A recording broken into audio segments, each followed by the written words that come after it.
Yeah.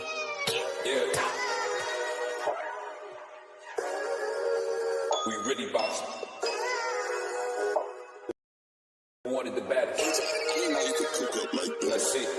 Oh, we boxing? Yeah, we boxing. I need that. BVO, R&B, AK, 330, CLE. Step inside the ring. Step inside the ring. Step inside the ring. Stepping, walking. 10 toes pressed against the mat like I got lead feet.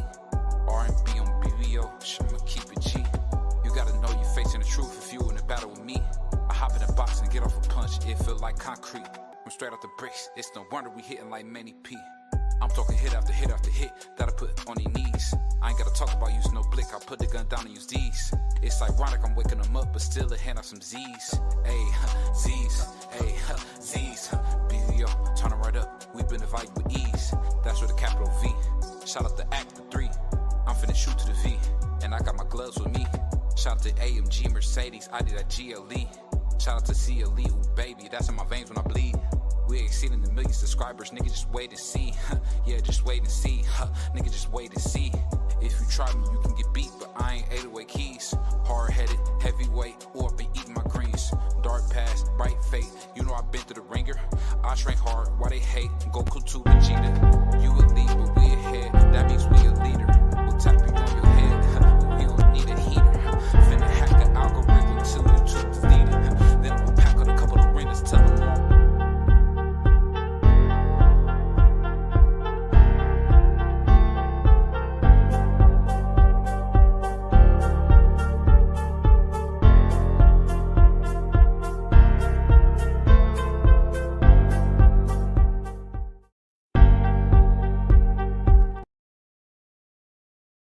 Yo. So what's up? It's your boy BVO Boxing, CEO of Boxing Talk. We're in the house with my man, the Puerto Rican Prince himself, D Free. And of course, I got my brother, the biggest hater in boxing, Prize Fighter. What's going on, man? What's up, fellas? What's up with y'all? Free? What's up? I think my man. All right, he'll get it right. What's up with you, BVO? Oh, all is well, man. What you think about that Floyd interview with the Pivot Podcast? Yeah, I thought you'd never ask, and I can't wait to tell you how I feel about it. I thought the interview was trash. Trash. Like Floyd up there, like some of the questions was just weird, bro. They talking about skating and just a bunch of nothing, and it was just very bland. And I rock with the Pivot. Shout out to those brothers, but the interview was trash, bro. Everybody have an off day, but that interview was terrible. I didn't like it at all. I hate it. I don't never want to hear it again. And it sounded like Floyd was hating a little bit on Tank and like subliminally, like just going that Tank a little bit. They talking about I can get the same kind of girls. You know what I mean? It was this weird interview, bro. It was trash. At 47, I don't know why he would want the same girls. Well, hey, why not? Did you like that, John BB? You probably liked it. I thought it was I'm let my man Free go. Free, what you think about that Pivot interview with Money May? I mean, it's Floyd Mayweather being Floyd Mayweather, but I think a lot of the stuff he said in there was kind of true. A lot of the stuff he was saying was kind of true. What stuff? What do you mean? You can look at him still as the face of boxing because a lot of people still be talking about him. A lot of people say they trying to do the stuff that Floyd do, and then Floyd said a lot of these guys they can't be the face of boxing because they wasn't doing the stuff that Floyd did. Like Floyd, yeah, he did fought on he did show up on WWE. He fought Conor McGregor, and that was for him to draw in other fan bases to make himself as a household name. And a lot of these guys are not doing that. They just willing to take a fight here, take a fight. They not trying to make themselves a household name because Tank Davis, he could be a household name. Canelo Alvarez, he could be a household name, but they're not taking the big fights and they're not willing to put themselves out there to become a household name. Now, Canelo is known by damn near every Mexican, but there's a lot of people in the United States that don't know who Canelo Alvarez is. They probably look at him and just think he's some Irish kid. They don't know that he's Mexican. So, I mean, Tank Davis, he could be a household name because he already have the music industry behind him, but he's not doing the stuff to make himself a household name. He's a big name, but he's not a household name. Like Floyd Mayweather, everybody know who Floyd Mayweather is. The same way everybody knew who Muhammad Ali was. Everybody knew who Mike Tyson was. Everybody knew who Sugar Ray Leonard was. They were household names because they did stuff to make themselves a household name. And so when Floyd was talking about that, I kind of agree with him because a lot of these guys, they want to say they're the face of boxing or they want to say they're a big superstar, but they not on the Floyd level. Floyd Mayweather did stuff to make himself a household name. And you got to remember, a lot of these guys looking at the money Mayweather, they don't know about the pretty boy, or they heard they of never the pretty go boy. look at him. It's like they never watched him. Yeah, like Floyd, when he was pretty boy, he was fighting all of the tough competition. He was fighting all those guys. And then once he got that Oscar De La Hoya fight, he said, okay, now I'm in control. Y'all got to come see me now. I'm money man. And so that he made himself the money man. I mean, we can't deny Floyd made more money than any boxer in the history of boxing. And I don't think no boxer ever again will make that kind of money ever again, ever. Yeah, so let me ask you guys this. Hold on, BVO. Before you ask the question, what did you get out of the interview? How did you take it? Was you jacking that interview or? I thought it was Floyd being Floyd. Okay. Floyd is a weird guy, man. and you know what? And when I say a weird guy, it's the same thing with Sugar Ray Leonard was like this. Muhammad Ali was like this. It's hard to say goodbye. When you are at the apex of a sport, it's very, very hard to say goodbye. We see, Sugar Ray Leonard is one of the best to ever do it. We see him get beat to death and lose some really crazy fights at the end. Yeah. And it wasn't because he didn't have money. It was just because he loved the sport. And I think the difference with Floyd is, and this is just, I could be wrong, but Floyd has a spending problem because this is a guy who we say made the most money in boxing history or whatever, but he's still fighting. You don't fight as often as he's fighting if you don't need money. No, I don't think he needs money. I don't think he needs money. Let me finish. And the reason I say that is because Floyd is on the same cycle that 50 Cent spoke about. He fights, he spins. He fights, he spins.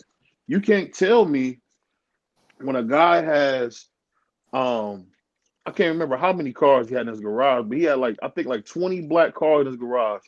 The thing people don't realize, Floyd, they tried to crown Floyd, but 4 or 5 of them cars had flat tires because he hasn't been driving them.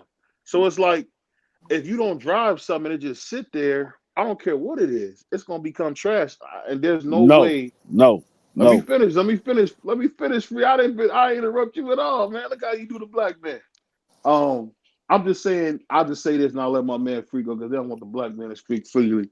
I'll say, when you have the disrespectful money like Floyd does, he thinks there's always more to go get. And I've never seen anybody keep fighting this late into their life unless they had issues with their bills. And I don't know what's going on. He don't got it. I just hope that Floyd finds something other than boxing. I mean, Josie's gone. Roger's gone. He lost a bunch of good friends. It's not easy in your mid-40s. You're going to start to lose people. He still got his father and his mother. I think Floyd really should work on building a life outside of the spotlight. I'll let you guys go from there. Now, when you talk about his cars and stuff like that, now he has I think roughly about 10 or 15 houses. Each house has a different set of cars. They all the same cars, but they're different colors. Now, most cars, they do. When you let them sit, they lose their value and stuff like that. But we're talking about Bentleys and Rolls Royces. They don't lose the value like that. Those cars don't lose value like that.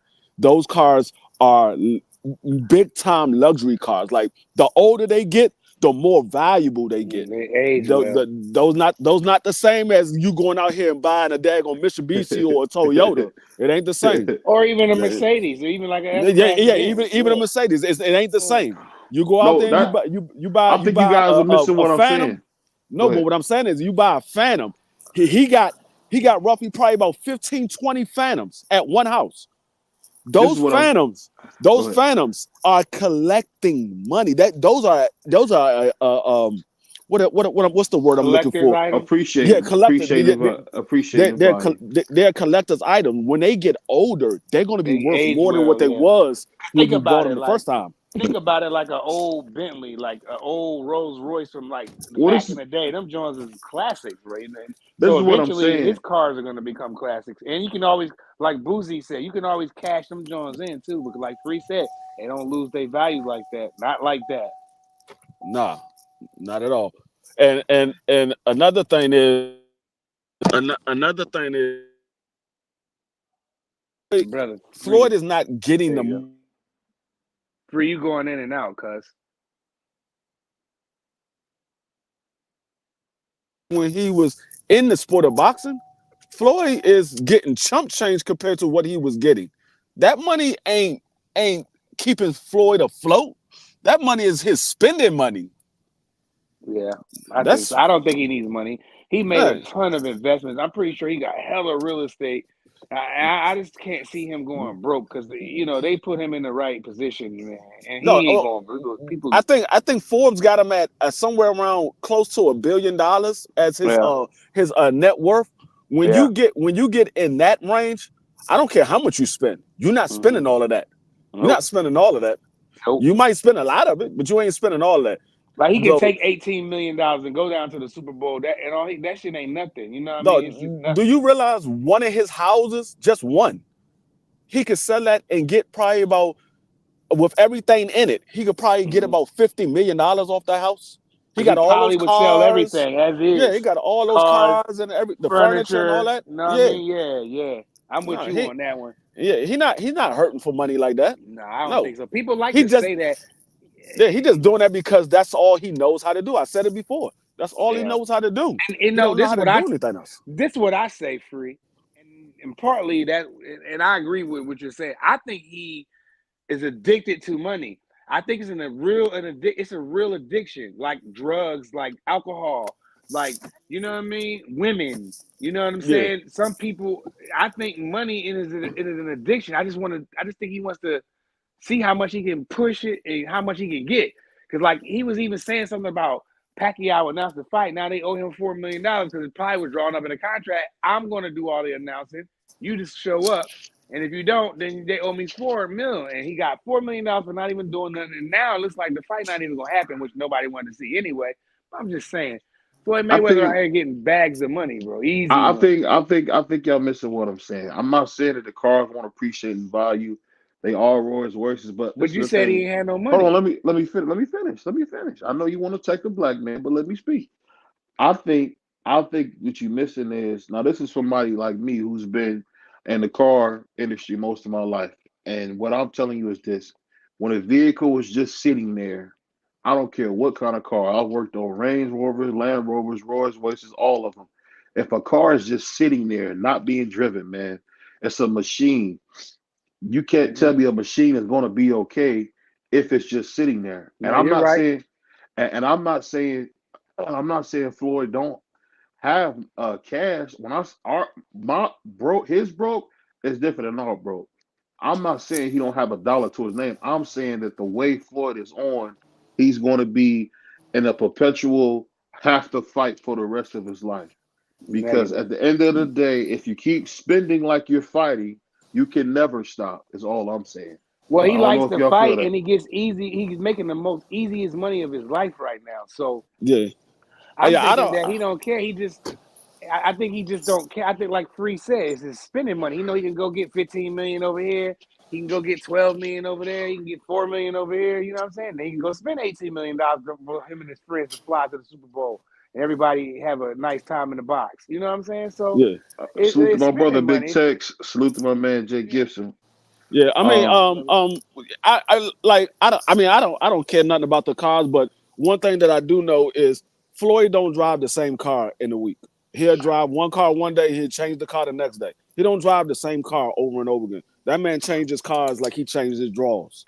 Not to mention, he probably got somebody maintaining them joints too. He's not Yeah, just he gonna let no does. He does. $400,000 car go He has a driver. His driver maintains those cars. That's probably his day. job. Now, if he's not driving Floyd around, because Floyd then flown somewhere, and he stay behind, he's probably got to take the cars, wash them, ride them around the block. You know what I'm saying? Make sure the oil is right, all that good stuff. Take them to the dealer, whatever.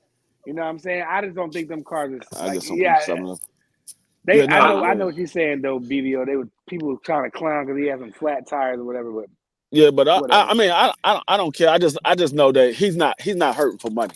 He's not hurting for money. And I don't think that he ever will be. No, if a man is hurting for money, he ain't going out and spending $15 million on a watch.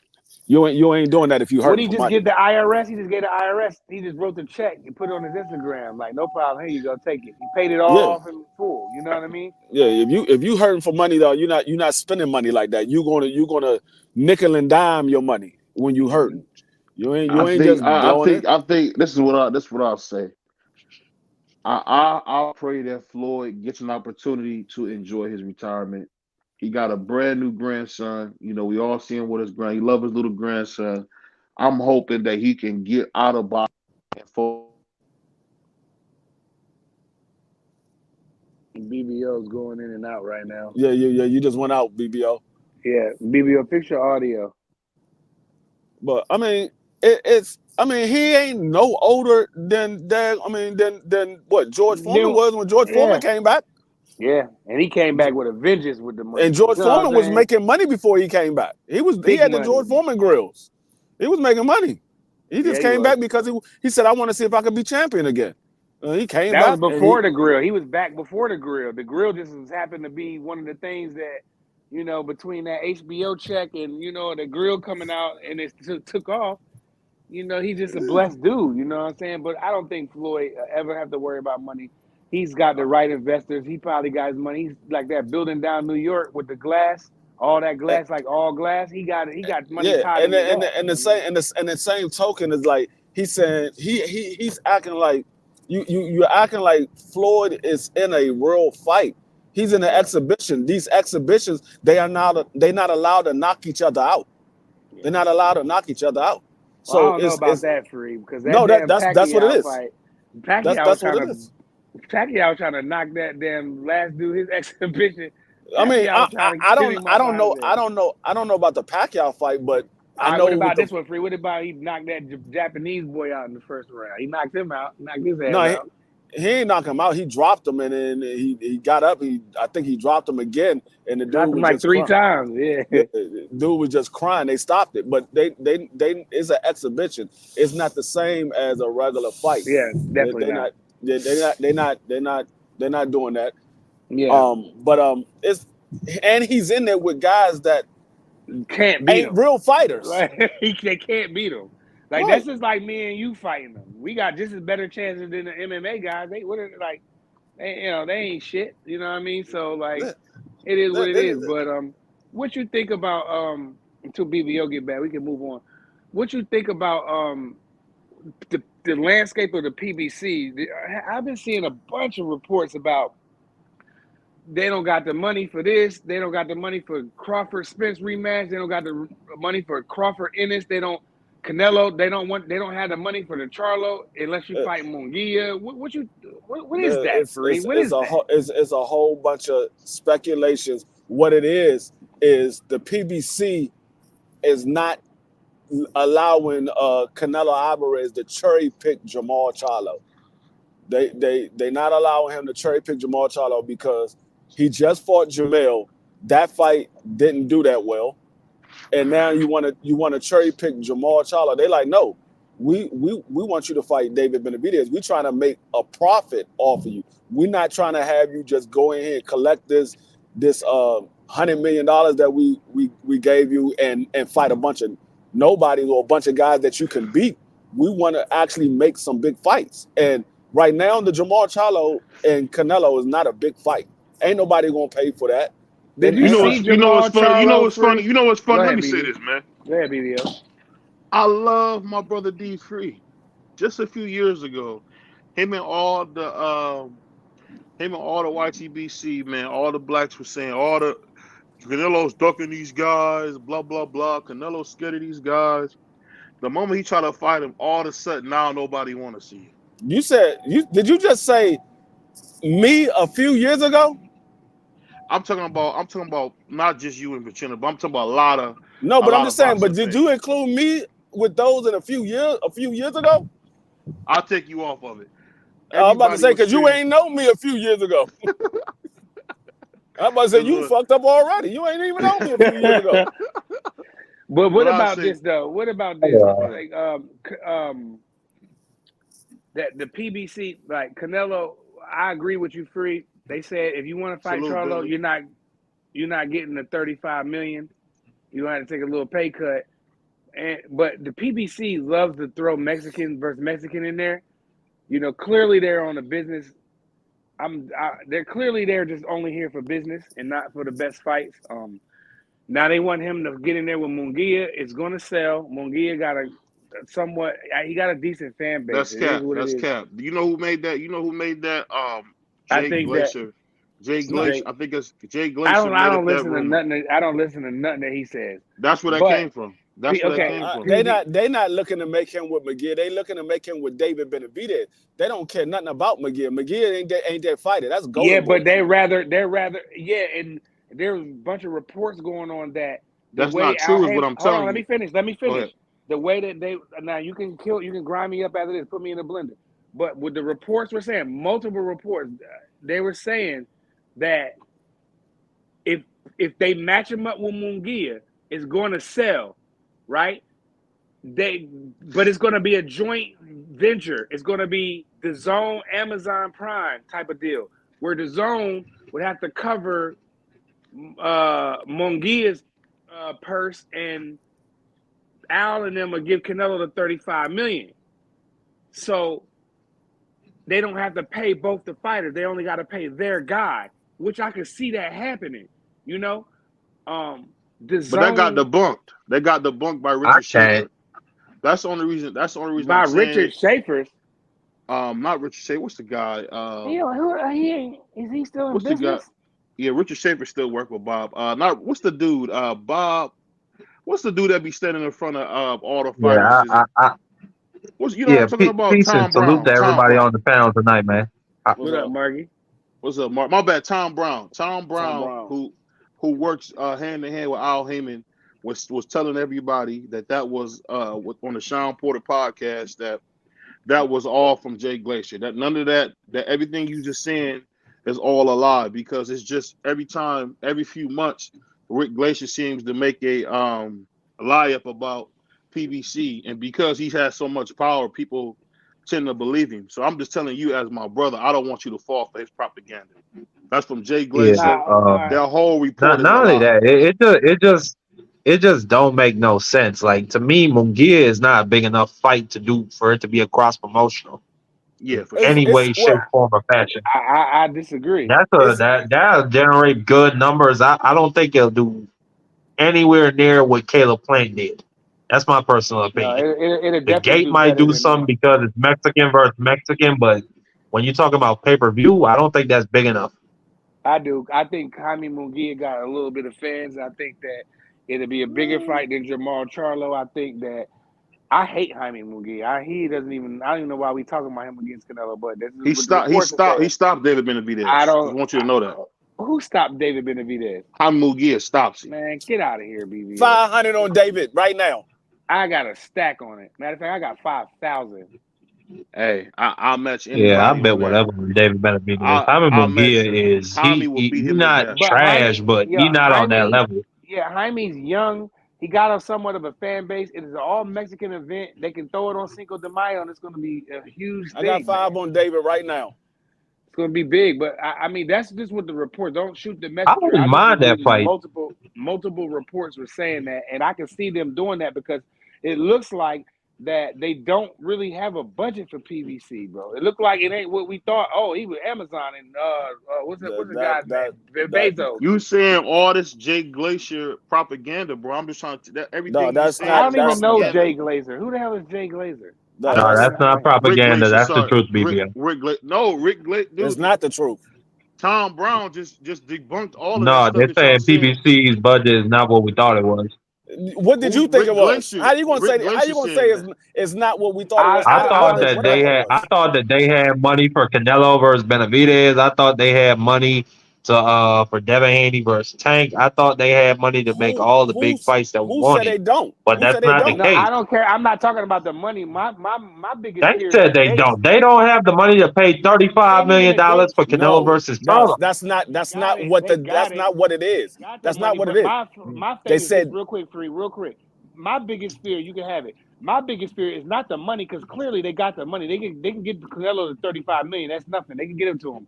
My biggest fear is that they don't have that many damn dates. I ain't worried about no damn dates. I'm not worried about the dates, because with them dates, if they're not gonna, so you roll out Keith Thurman and Tim Tszyu, like that's something is wrong. You know what I'm saying? Clearly, that's two premier names on their stable. Man, don't nobody know who Keith Thurman is no more. Keith Thurman, you can't say he's a premier name no more. Whatever you believe, but no, that is not true that they don't have $35 million for Canelo. They got the money. They said they're not paying Canelo $35 million to fight Jamal because it's not going to sell.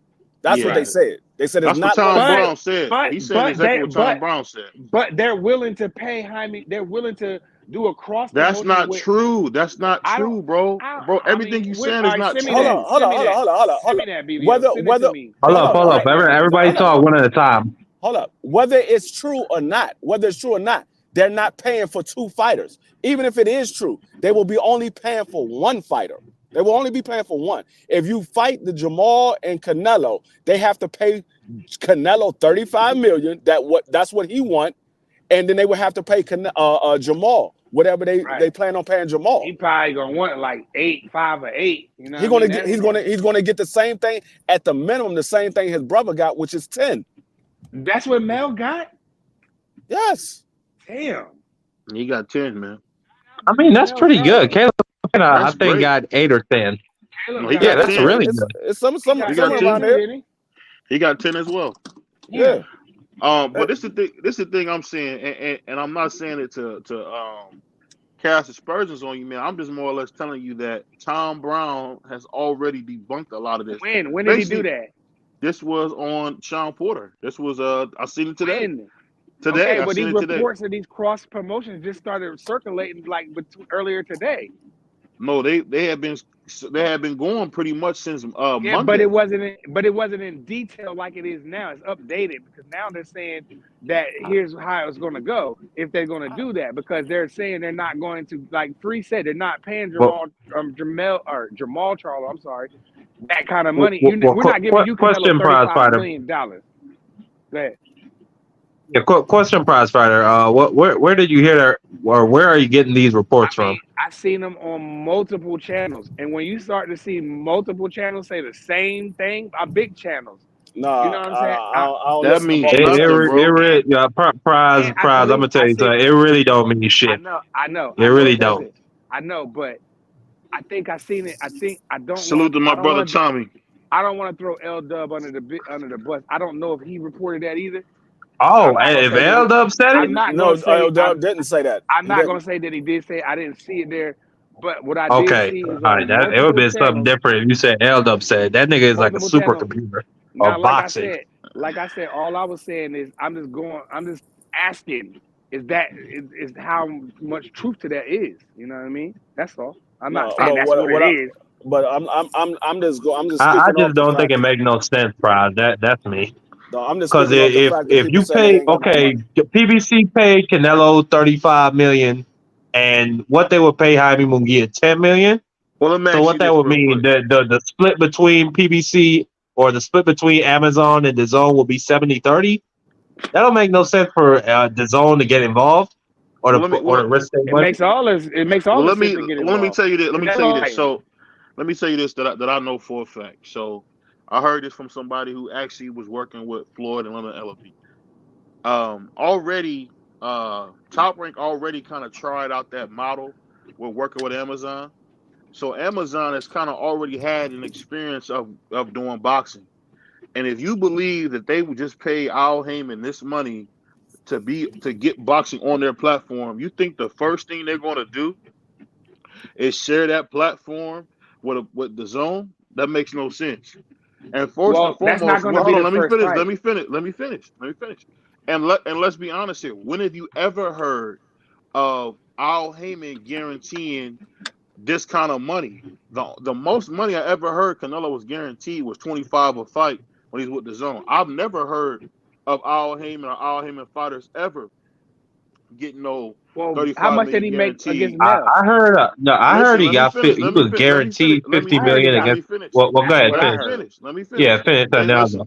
The thing is, we're talking about a low upfront fee, and then they're making them money on the back end. There is no $35 million guarantee. I'm just trying to let you know that those are lies. That's not true. Those are lies. That's not true. That's not true. They didn't guarantee Canelo they paid Canelo. I think they paid Canelo $40 million. I think they paid Canelo $40 million when he fought Caleb Plant. 50. Yeah, so I knew it was something like that. Yeah, it was something like that. That's not true. That's not true. And he got the 30. That was fully guaranteed, BVO, and they gave Caleb Plant a $10 million guaranteed purse. So that's $60 million they threw in that. And he got the fight did 750,000. It did 75,000 pay-per-view. Yeah, it did 800,000, and I think it did a $18 million gate. Yeah, it did an $18 million. So what I'm saying is they're not going to give up that money if they can't make it back. What I'm saying. No, listen what I'm trying to tell you. If that's the contract they signed, that's the contract they signed. They gave that man a contract to make $35 million. He got $35 million for the Jamel Charlo fight. And it's a clip. It's a 3-fight deal. He got two more, right? He got that up front. Yeah, he got two more fights on that deal. At 35 a clip. It ain't no getting around it. They normally don't give out big guarantees, but if he signed a contract for a 3-fight deal, getting $35 million per fight, that's what his deal is. And that's why I kind of believe the reports. That's why I believe some of the things that's floating around that I don't believe nothing that floated around. I didn't say I believed it, but that's you just said you believed it. I know. But I use the wrong word. I don't believe nothing that float around. I kind of feel what they saying. I better instead of saying I believe. I feel what they're saying. What you got to understand is a lot of people been wanting the PBC to go out of business for years. So since 2017. Since 2017. Right, they've been spreading rumors. PBC going out of business. PBC ain't got no money, but we see PBC all last year put on nothing but big fights. But quote unquote, Showtime didn't have no money for none of these big fights, but they put on big fights the whole year. They put on big fights. Let me ask you a quick question. Salute to my brother, Athletic Mind in the house. Hey, Athletic Mind, let me ask you a quick question, man. What's that? Is there a renaissance going on in Brooklyn, man? Shout out to East New York, man. And I'm just wondering, is there like a renaissance of boxing going on in Brooklyn? Because man, I'm starting to see, and here I was talking to one of my guys out there, man. I just heard about another good fighter coming out of it. Is it just like everywhere you look, it's a great fighter in Brooklyn, man? Is that how it's going right now? A lot of the guys' names not like I don't know anybody particularly that's a standout right now in the city, but we come with that talent out here though. You know what I'm saying? Like a lot of guys that you may see in these gyms, like I told you before, they may some of them come through from Jersey and then come out here to get work. And most people think that they from out here, but they really from Jersey. Some of the guys, you know what I'm saying? But it's all one and the same. But it's not many guys in Brooklyn that I know per se that you know what I'm saying. And I'm in the know, you know what I'm saying. But it's not many guys that I could point to. I'm like, oh yeah, that guy, you know what I'm saying. Like is a standout. Like he, you know what I'm saying. But that's all I can really say on it. Of course it's some guys that I know who talented. I'm not saying they're not, but in terms of like standouts, like oh yeah, like he's doing this, he's doing that, and he talented at that. It's not many I could really say. Yeah, the reason I say that, man, when you see like a Shushu, and even to an extent, I think he's a junior version of Devin Haney, my man Richardson Hitchens. I'm just wondering, man, are these guys? Oh, you talking about pros or you talking about amateur? No, I'm talking about both. You said you didn't think of him, but I'm just saying when you see those guys going into the pros, man, is there like almost an energy in the city knowing that it's right there for you? Meaning what? Like you can go to the pros. Like is it like a feeling where if I box, I can make it big time coming from my city? Is that like the sentiment out there right now? Oh yeah, a lot of those dudes is hungry, man. Like man. Like that's the ultimate goal, bro. Like a lot of these dudes, like they don't play, bro. Like you know what I'm saying? Like it's like they just locked in on one goal. You know what I'm saying? So they eat, sleep, breathe boxing. There's nothing else. They don't. A lot of them dudes don't like this conversation we have right now. They don't know nothing about what the fuck we talking about. Most of them, cause I talk to these guys. You know what I'm saying? They don't know about the business and all that shit. Like most basketball players, like you ask them what's they who they think to go, they'll say Paul George or some shit. Like they just not paying attention. they that focus on what they doing. They ain't worry about nobody else doing. You know what I'm saying? And you know, and the reason I say that, man, is because I seen this kid Joshua Peters, man. He sent me a picture. The man that lost like 20 pounds, like he looks in terrific shape, man. So I'm just wondering. Now you got a chance to actually see a guy like him. Is that a guy you think can go pro and go far? Bruh, I told you so many times about Joshua. I hope the rest of y'all get to meet him, bruh. The man got talent. He been boxing since he was little, man. I mean, this shit come like it's like second nature for him. You know what I'm saying? But the thing with Joshua is, and he'll tell you himself, because me and him have had many conversations. He be in and out of the shit. You know what I'm saying? He be in and out, and I know him personally. That's my guy. That's my brother right there. He be in and out. You know what I'm saying? And you know he be telling me the same shit. So it's not like we ain't telling each other the same shit. Like what you doing? Like anytime you see me, it's like, what the hell you doing? Like, what, you know what I'm saying? And I be telling them the same thing. So it's like a mutual thing. We both telling each other the same thing, and neither one of us really taking heed to it. You know what I'm saying? So I can't really speak on him because I'm not as I don't get as far away from it as he do because he been doing it longer than me. So when he leave out of boxing, they be like, okay, he be out for like 4 or 5 months. He come back, it's still like he still got it. Ain't nothing. All he gotta do is get in shape. You know what I'm saying? So he just got to stick with it. He could definitely go. Shout out to that brother. Hopefully he. And let me ask you this. This might be a dumb question. Do you think it's something too? There's credence to that term that boxing 80% mental. Do you think that's very true? Oh yeah, I think it's 100%, bro. Like it's 100%, bro. Like you really need to like be. It's not just when you in the ring. It's when you outside the ring because a lot of other shit could get you outside the ring. See a lot of guys worrying about who they fighting and all this shit. Like who I'm fighting and we got to do this when we training. We got to prepare for a southpaw and all it. Like in the amateurs, I get that. You know, everybody got their own different training methods and shit like that. When you fight, you fight. Sometimes you don't know who you fighting, so you going around looking for who you fighting. All that's gonna do is work you up. You know what I'm saying? Like wait till you in the pros to do all that shit. It's only 3 rounds, my brother. Y'all ain't in no 12-round fight. We got he a southpaw. I gotta do all that. You know what I'm saying? A lot of these people think like they look at it like it's rocket science or something like that. You know what I'm saying? Like I don't know. It is 100% mental to me though. You know what I'm saying? I get the athleticism part. You got to go in there and perform, but I think you got to be 100% capacity mentally to really be able to deal with the sport because it's a lot, bro. And this is a question for the panel. I don't know if you guys. I don't want to say the guy's name, but the great Bernie the Boxer was on there, gave an interview, and Bernie really kind of. I think the guy who did the interview with Bernie was just, you could tell that he was doing some clickbait garbage, which kind of ruined it a little bit. But I'm wondering, did you guys hear about how expensive Terrence Crawford is to put in the ring? Is that an issue to you guys that he costs this much money to get in the ring? No, I didn't hear. Elaborate or give me a little summary. I don't need to elaborate. He is that expensive, and he should be expensive because he's Terrence Crawford. He's done what nobody else has done. Yeah. So he should be expensive to get in the ring. That's a no-brainer to me. His claim to fame is really not to us as boxing fans. I'm talking about to the casual fan that's beating Errol Spence. That's what he's known for. Yeah. And promoter No, after but promoter. what do you mean by expensive to get in the ring? Do you mean that I'm he about to gets? get I'm about to get into it. Yeah, But what I'm go ahead. saying is, Terrence Crawford requires these heavy guarantees, just like when he got the fight with Errol Spence. Errol Spence, people don't realize that he completely gave up his A side to make that fight.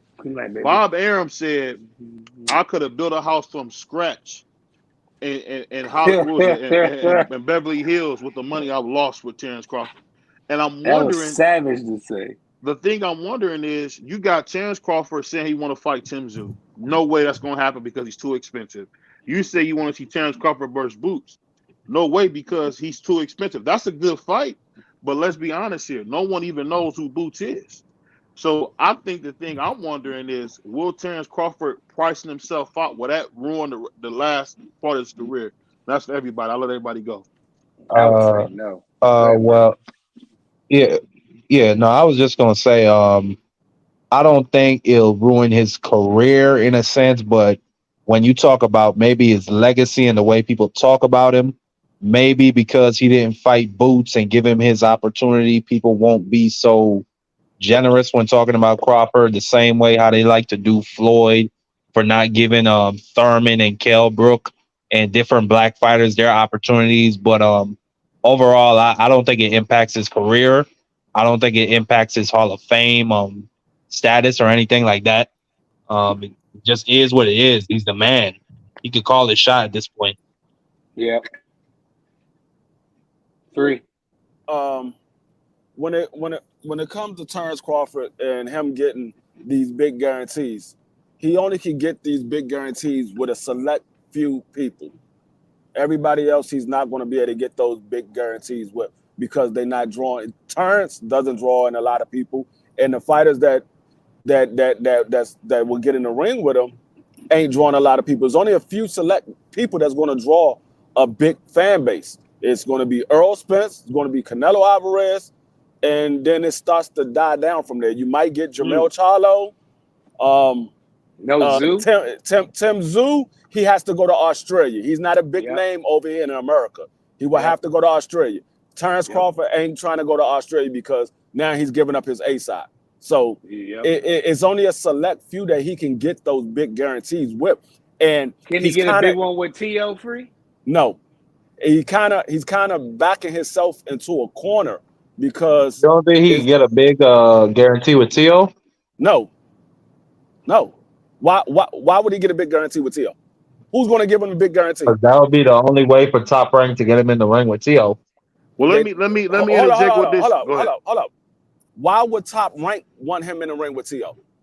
Top Rank don't care nothing about Bud. Bob Arum said if that's what he wanted, make it happen for him. Yeah, but Bob Arum is not going to give up the paycheck. He's not going to open up his checkbook to Terrence Crawford. You got to remember, this is the same guy that sued him. Try to sue him. He's not opening up his checkbook for Terrence Crawford. I don't even think he wants to do any business with him, period. This is what we He don't even like that Keyshawn. I mean, shit, a T.O. versus Crawford fight makes money sense. No, you got to understand. That makes the money. The one person that knows Bud Crawford better than any other promoter is Bob. For sure. He knows Bud better than any other promoter. Bob is not opening his checkbook for Bud Crawford.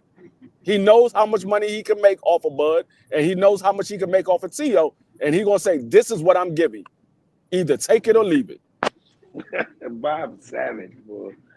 I agree. I mean, he Go ahead. Go ahead, Athletic Mind. We ain't heard from you, dog. I think he might have went to sleep. Yo, X. I think he fell off. Wait, what y'all said? We were talking about what we was talking about, Free. We basically were asking. I think we were talking about Crawford and Boots. Why is it so expensive to get Bud in the ring? What we were saying is this. Pretty much in a nutshell. Do you see any big fights left for Bud as expensive as he is right now? Bro, no, bro. He might as well retire, man. I'm tired of this shit. Like, he's not getting a Canelo fight. Like, stop. He need to stop with this shit, bro. It's getting tired. I'm really tired of this soap opera that boxing becoming, bro. Just stop, bro. Stop. Yeah. I'm really tired of. Did you see? They had a little altercation. I don't care. Oh, they on Twitter. They said they gonna fight each other. I don't care. Right. I didn't see. This shit is getting tiring, bro. Like he's doing this. It's complete wrestling right and now. Look, man, get your money, bro. But at this point, it don't make it makes sense, but it don't make sense. It makes sense, but it don't make sense. It makes sense because the fans gonna want to see it. Why not? Two of the best, you know what I'm saying? Canelo, Crawford. Why would they not want to see it? But at the end of the day, bro, we know what that shit is, bro. Bud gonna get his ass whooped, bro. It's not gonna be competitive. I don't care what nobody say.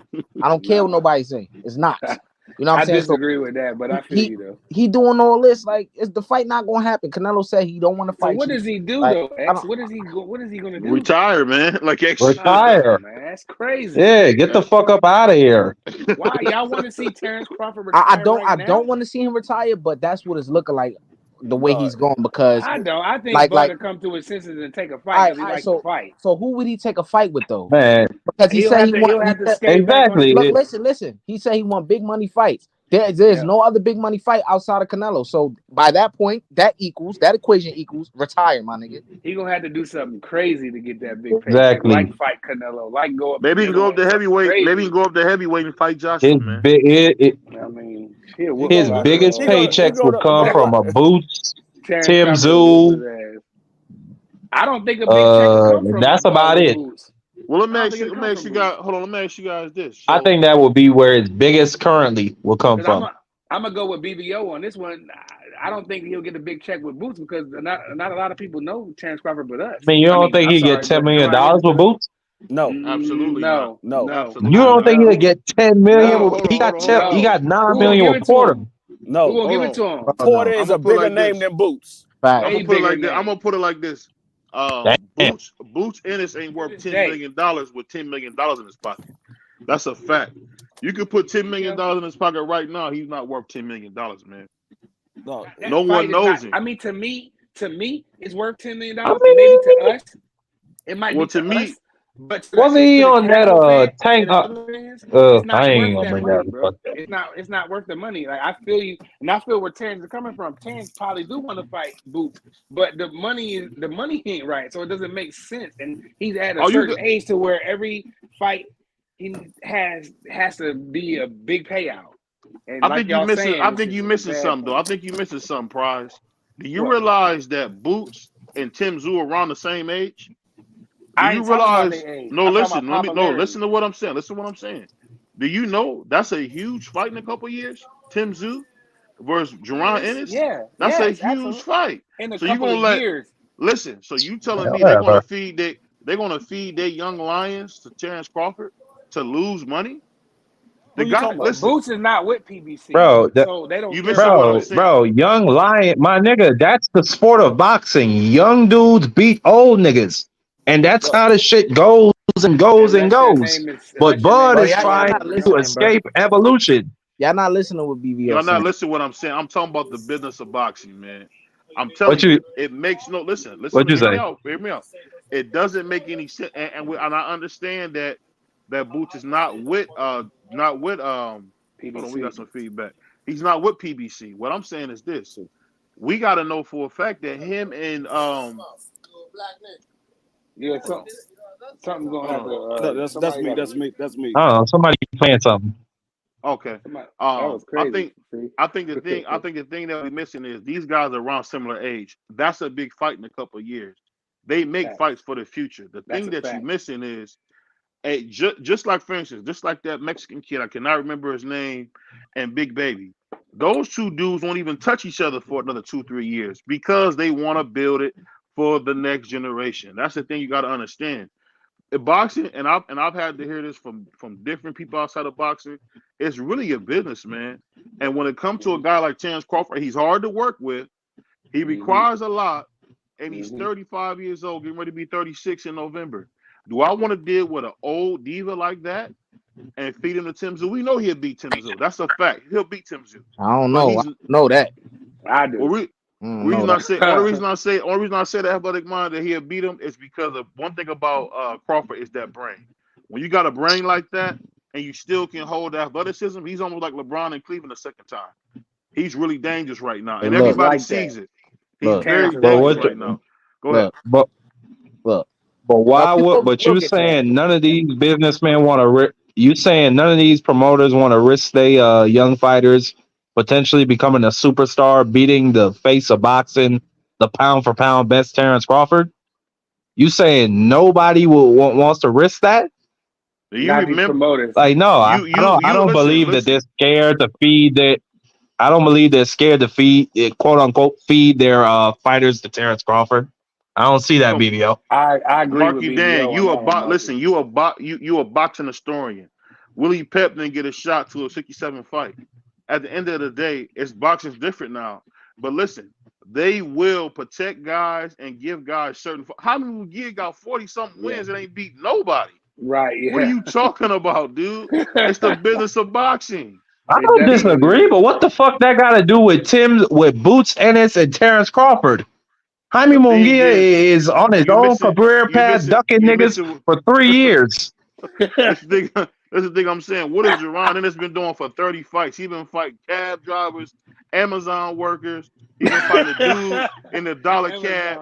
He's been beating everybody. Okay, well, he's trying to fight Bud Crawford right now, and Bud Crawford ain't trying to do it.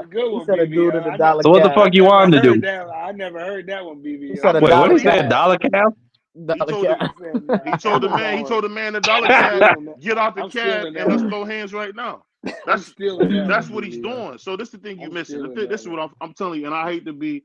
I'm starting to be like one of them contradictors now. Well, the business got to make sense, man.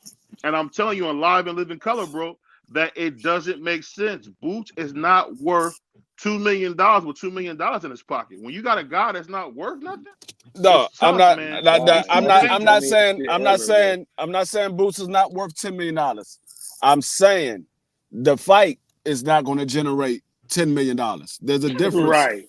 The fight is not going to generate $10 million because you got two people that's not a big draw.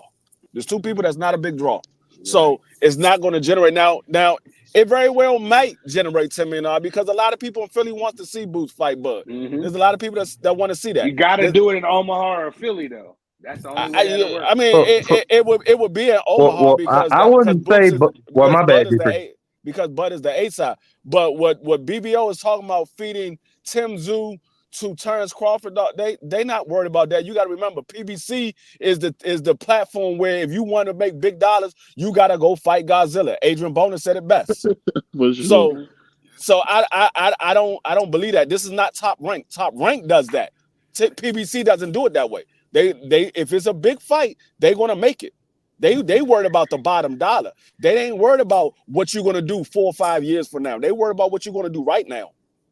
Well, let me ask you this: for you say shout that, out do you remember the brother Crush and shout out to Jay Gibson? He said either. Let me read a couple comments real quick, fellas. Go ahead. Either Jake, the homie. Yeah, Jay Gibson said I just wanted to say. Let me read these comments real quick. Hold on, Marky. Shout out to homie Jay Gibson. He said either fight Boots or go up and be a mandatory. That's good. Crush went the lane. Crush will come on. Yeah, I got a question. You know what I'm saying? And shout out to Thomas Hill. I got a question for Marky Dan. So drop the link, Mark. Drop the link. You got a question for? I just want to make a quick point. That I think Crawford is a draw. I mean, every event I've seen that he has is pretty much sold out and packed. And then he just did 700,000 and absolutely destroyed. Bro, he beat not the a living draw, shit out of Earl Fence. Not a draw, bro. In front of the crowd. Yeah, he is a draw. If you put him with the right opponent, if you put him with a Boots Ennis, that 700,000 is coming back. But go ahead, ask me a question. Go ahead. One at a time. Let me ask Marky this question. Marky, how do you get your mic like that, bro? You got the loudest mic I ever heard on the I really got. I had to ask you. I've been one that I don't get that. My mic not even that loud. X, that shit cool, X. My shit loud. That shit loud. Yeah, it's cool. I don't know. Yeah, Marky, yours is loud. I think Marky just a loud. That's his. Yeah, in fact. I think he's just like you know what I'm saying. It could be on any mic. You can just no, I'm a loud individual. You can just hear the sugar cane in his voice. That's all. No, he swallowed the mic. That's what happened. Yeah, you can hear the fried chicken cholesterol in BVO's voice. Goddamn it, clogging motherfucking arteries, nigga. No, but see, fuck up out of here. But no, see, you might think Bud Crawford is a draw because he sold out a lot. He sold. You said he quoted your quote. He sold out a lot of events. But Yeah, he might have sold out the events, but how much was the tickets? How much was the tickets? This is the thing y'all missing. I'm not promoting. If you sell out, and your average say you got 15,000 in your arena, but your average ticket sale is $75. You ain't making no money. You ain't making no money. Yeah. Now you got a 15,000 it's somebody. seat Hold arena. on, real quick, Free. Hold on, Free. It's somebody that got some feedback, bro. It's really not good, bro. No. But yeah, you got 15,000, and your average seats, your average ticket sale is $150-$200. Now you making some money. So yeah, you can sell out of arenas, but like my man Nako said earlier, we were just talking about that.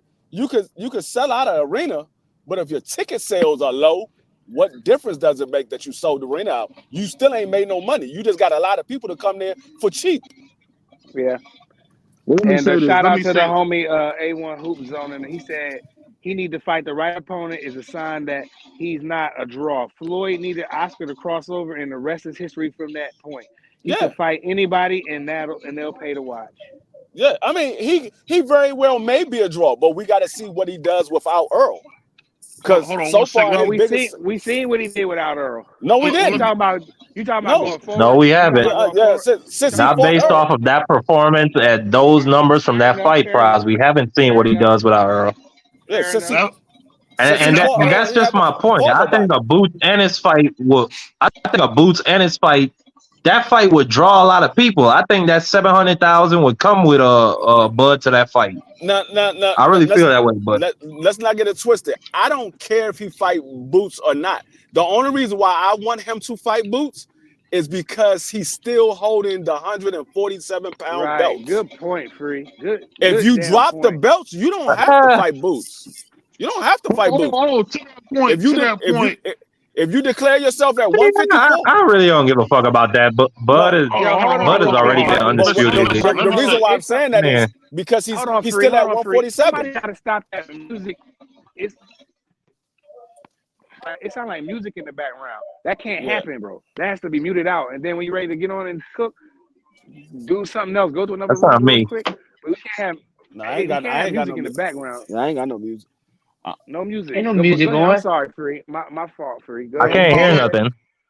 It was some music playing, but let me say this real quick. We can talk this till we blue in the face. At the end of the day, man, nobody knows who Jerron Ennis is. Terrence Crawford, as I said before, he can barely sell out the Omaha arena. When he fought David Avocado, he had his tickets on Groupon. I don't know what you guys are. Why you only do that to black fighters? Why you don't do that to Ryan Garcia and Teofimo Lopez? No, that was true though. It was on Groupon. I saw the tickets. But why? No, but I'm just saying, why you don't bring up Ryan Garcia numbers? Hold on 1 second, because Ryan Garcia did 1.2 in Texas, and he's not even from Texas. But he had a fight after that, though, BVO. He had a fight. I'm talking about when he fought Oscar. But he had a fight after that, and he had a fight before that. Come on, I'm gonna have to mute you, bro. When I'm talking, you gotta let me talk. What I'm saying is this. All right. This is what I'm saying. I'm talking about he made 1.1 in the gate. I'm not talking about the pay-per-view sales. I'm talking about the gate. When he fought that dude, Oscar Durante, whatever his name, they made $1 million in Houston. And he's not from Houston. So when you make $1 million anywhere you go, I'm not gonna talk about it. But when you got your tickets on doggone Groupon, come on, bro. Just like when I come out to your city and I want to go on an excursion, I get on Groupon to get something. If you got your tickets on Groupon, BVO, can I ask you a question? BVO is in his bag. Can I ask you a question, BVO? Go ahead. Oh my God. You said he made $1 million in Houston, right? Or yes, Texas, wherever they fought at. I think it was in Houston, I believe. Yes. Yeah, but he made $1 million. Yes, How much did the fighters get paid? Because that wasn't pay-per-view, so that mean they lost money. Hold on, I don't know about them losing money. All I know is this. The man made the gate. You know what's funny, and I like how my man Free did that to be slick. But something for Free, man. Pause. I couldn't wait to get here, man. I couldn't wait to get here because Free did all this lying, talking about David Benavidez is the mandatory. Canelo should fight him. I just heard Mauricio Sulaiman said he's not the mandatory until I say it may. So all I never said he was the mandatory. Bullshit. I never said he was the mandatory. I said he's in position to be mandatory. I said he's in position to be the mandatory. He's the interim title holder. He's in position to be the mandatory. Who is the interim title holder? It's David Benavidez. David Benavidez. And BVO, fix your mic. I say he's in position to be called the mandatory. He's been in that position for 2 years. That's what I said. We can go back and rewind. I'm gonna roll the tape on you, man, because go ahead. I got 500. That's what I said. Okay, I'm gonna roll the tape on you, and we're gonna go get that 500. A1 said. A1, shout out to the homie A1 who always pull up. Pardon me. He said his numbers will go back to what they was before. It probably will. It probably will. We don't know. I can't see that though. That would be crazy. Nobody wants to see Bud. It depends on his opponent. That's really it. If he fights David Avanesian, then yeah, he's gonna do 100,000 and have his tickets on Groupon. I appreciate. But he fight Godzilla. He can fight Godzilla, and nobody's gonna come see it, bro. Cap. You don't understand. Listen, I'm gonna tell you this. Why do you hate on black fighters like that, BVO? I'm really curious now. Hold on, man. Hold on. I'm not interrupting you, man. Do I come to the sugar fields and kick the canes out your hand?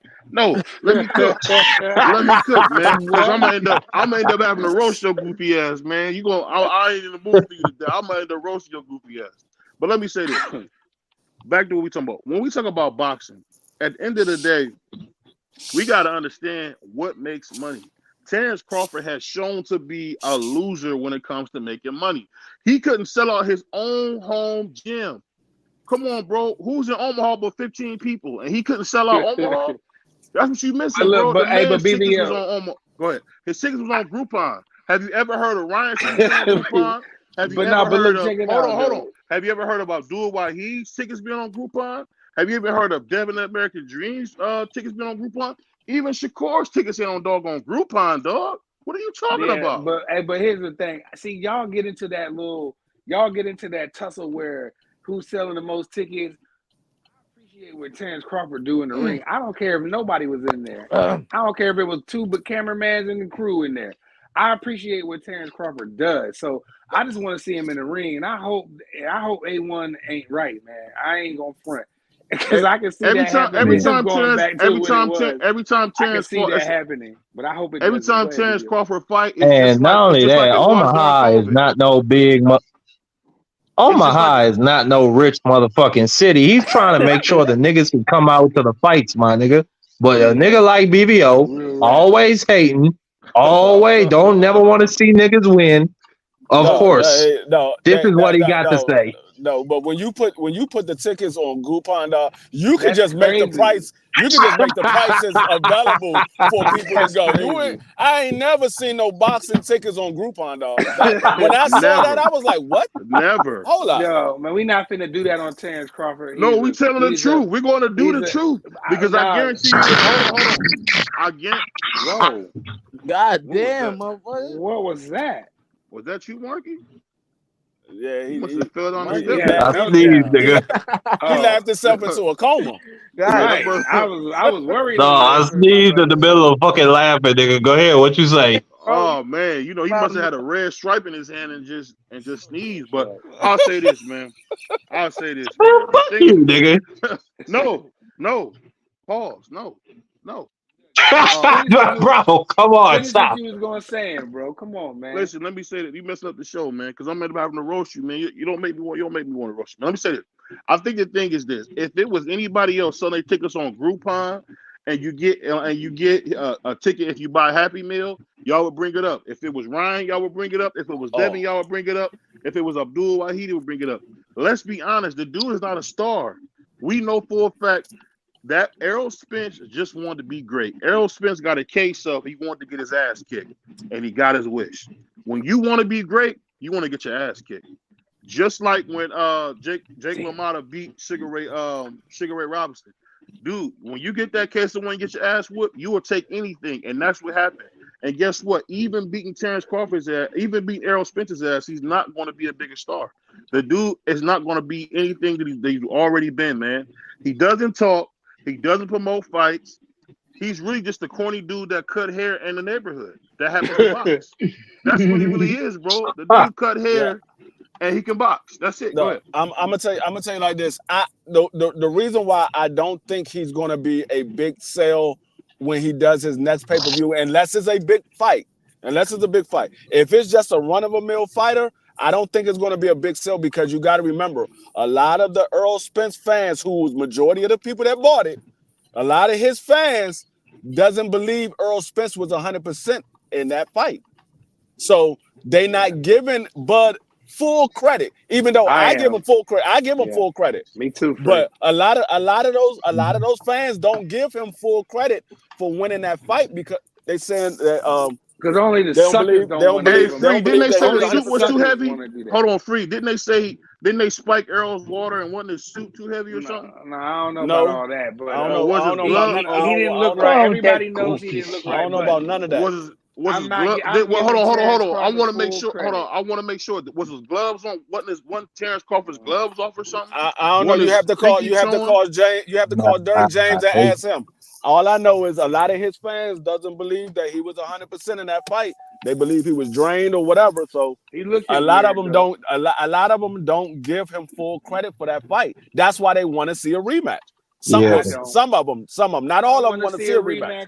I don't want to see a rematch. I agree with you, Free. A lot of those people will pay for a boots in it.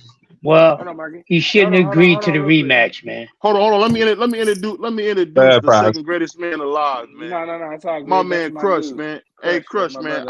I forgot to introduce you, man. How you feeling, man? Go ahead. I'm good, man. Just listen to y'all cook about some stuff that's worth talking about. A couple things that ain't worth talking about. Goddamn, it happens though. Y'all better stop. Get over this wet dream with this damn fight. They ain't taking no place, no time soon. Man, we got other things to talk about, man. But I know one thing. T.O. Jr. better go handle Keyshawn. You touch my pappy, he is on site in the ring, sparring, everything. That's one thing I want to talk about. You saw that interview today, Crush? That really happened? Hey, that's what you saw the interview on Punch Drunk today? I saw that. No, I don't watch Punch Drunk. I don't watch No, but he was on there. He was talking reckless about T.O. He said, anybody ever touched my parents, that shit is for life between me and you.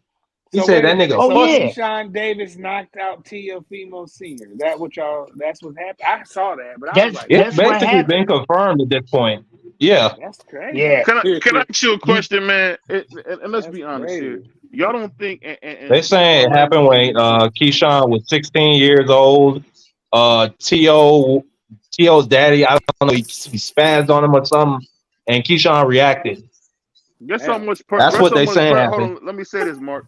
It only takes 5 pounds of pressure to knock somebody out. So really, a little baby can knock you out. That's what I be if saying, they hit bro. the button. That's what I be saying. That's true. If a baby hit that button, it's 5 pounds of pressure. Nigga, I don't care if it was a baby or not. A baby hit my daggone mother and knock her out. I'm fucking that baby up.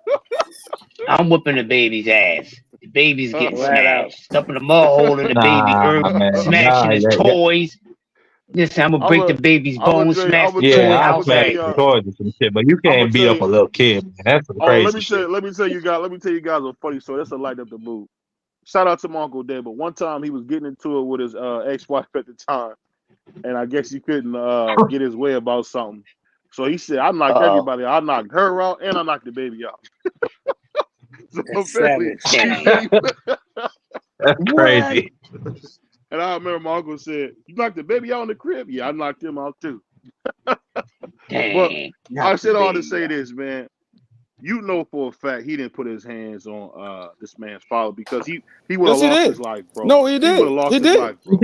He did. It's a true story. That's not made up. That's a true story. He knocked T.O.C. out. That's not made up. Knocked him out purpose, cold. On purpose. Knocked him out cold. Yep. On purpose. Wow.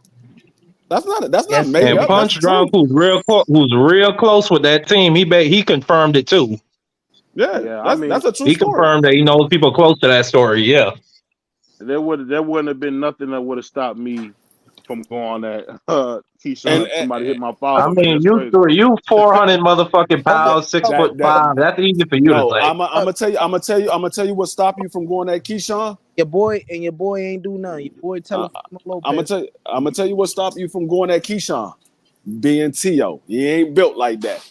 That's what Exactly. that's what stopped. I'll say this. Let me say this real quick. I understand my man Marky Dan is 170 pounds, built like Cole off Martin, and been getting swirlies and wedges his whole life. But some people don't take that. I know that's what you Nigga, used to I'm get. 6'3". I know you used to getting beat up your whole life. I get that's why you would take that. But bro, at the end of the day, I don't believe that he put his hands on a man's father, man. And if he did, okay, and if he did, let's say he did. You talking about a 60-year-old kid hitting you? Come on, man. We all seen Camp Council. So he supposed to knock out the doggone kid now? Come on, I don't know if that's even true, man. That sounds a little far-fetched to me. No, You just saying it because T.O. Latino. No, we're not talking about T.O. Senior. We're talking about T.O. Junior doing something to Keyshawn, not Senior. We're talking about his son, the one that boxed. We're talking about him doing something to Keyshawn. He don't want to believe it because no. They didn't T.O. is say his it was. Latino brother, man. They didn't say it was Keyshawn beat up his daddy. Yes, it was Keyshawn that knocked his father out.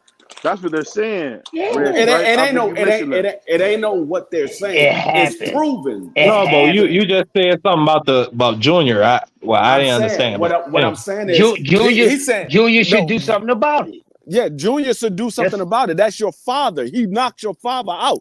You ain't doing shit about it. That's what I'm talking about. Because BVO keeps saying, "Oh, that's just a kid. He ain't supposed to do nothing to Keyshawn." We're not talking about Senior. We're talking about Junior, the one that's training to be a boxer, just like Keyshawn was at the time. And he's a boxer now, just like Keyshawn is now. Keyshawn just called him out in the ring, and that man ignored the goddamn call out. Nigga, you call me out. You at 135. I'm at 140. You knocked my father out. We got history, nigga. Bring your ass to 140. Hold on 1 second. I mean, that should make perfect sense. This is what you gotta remember. If it's really that Y'all gotta go one at a time, bro. Okay. Go ahead, BBO. It's a high thing. This thing I'm saying. I think the crazy thing that we missing, Mark, is this, man. We can't go off with D-Free saying, because we seen D-Free's cousin put his hands on Leah Santa Cruz's father and say, "I could touch your father right now." So I don't know. That's a little bit too much. A1. That's I swear to God. That means D-Free understands the code of this shit perfectly. I swear he's perfect to comment on. Exactly. Shit, dog. Check out. I heard that. No, I'm gonna tell you something. Shit out of pocket right now. No, I'm gonna tell you something. My mother had a boyfriend after my father passed away. No. Hold on. All right, my bad. The chat booming. Hold on. I gotta show the chat love. You know what I'm saying? We've been cooking. You just muted me. I wasn't. Nigga, quiet. I'm trying to mute Prize. Go ahead. Why are you trying to mute me out? I was trying to read the chats. Man, go free. Oh no! What I was saying is, when I was coming up after my father had passed, my mother had this boyfriend, and this dude is like probably 8-9 years older than me. I'm a ninth grader in high school. My mother came in the house crying, talking about the dude put his hands on. Do you know I beat the dog shit out that boy? No, I beat that nigga. Took his gold herringbone with the big thick gold herringbone that niggas used to wear back in the day. I took that shit.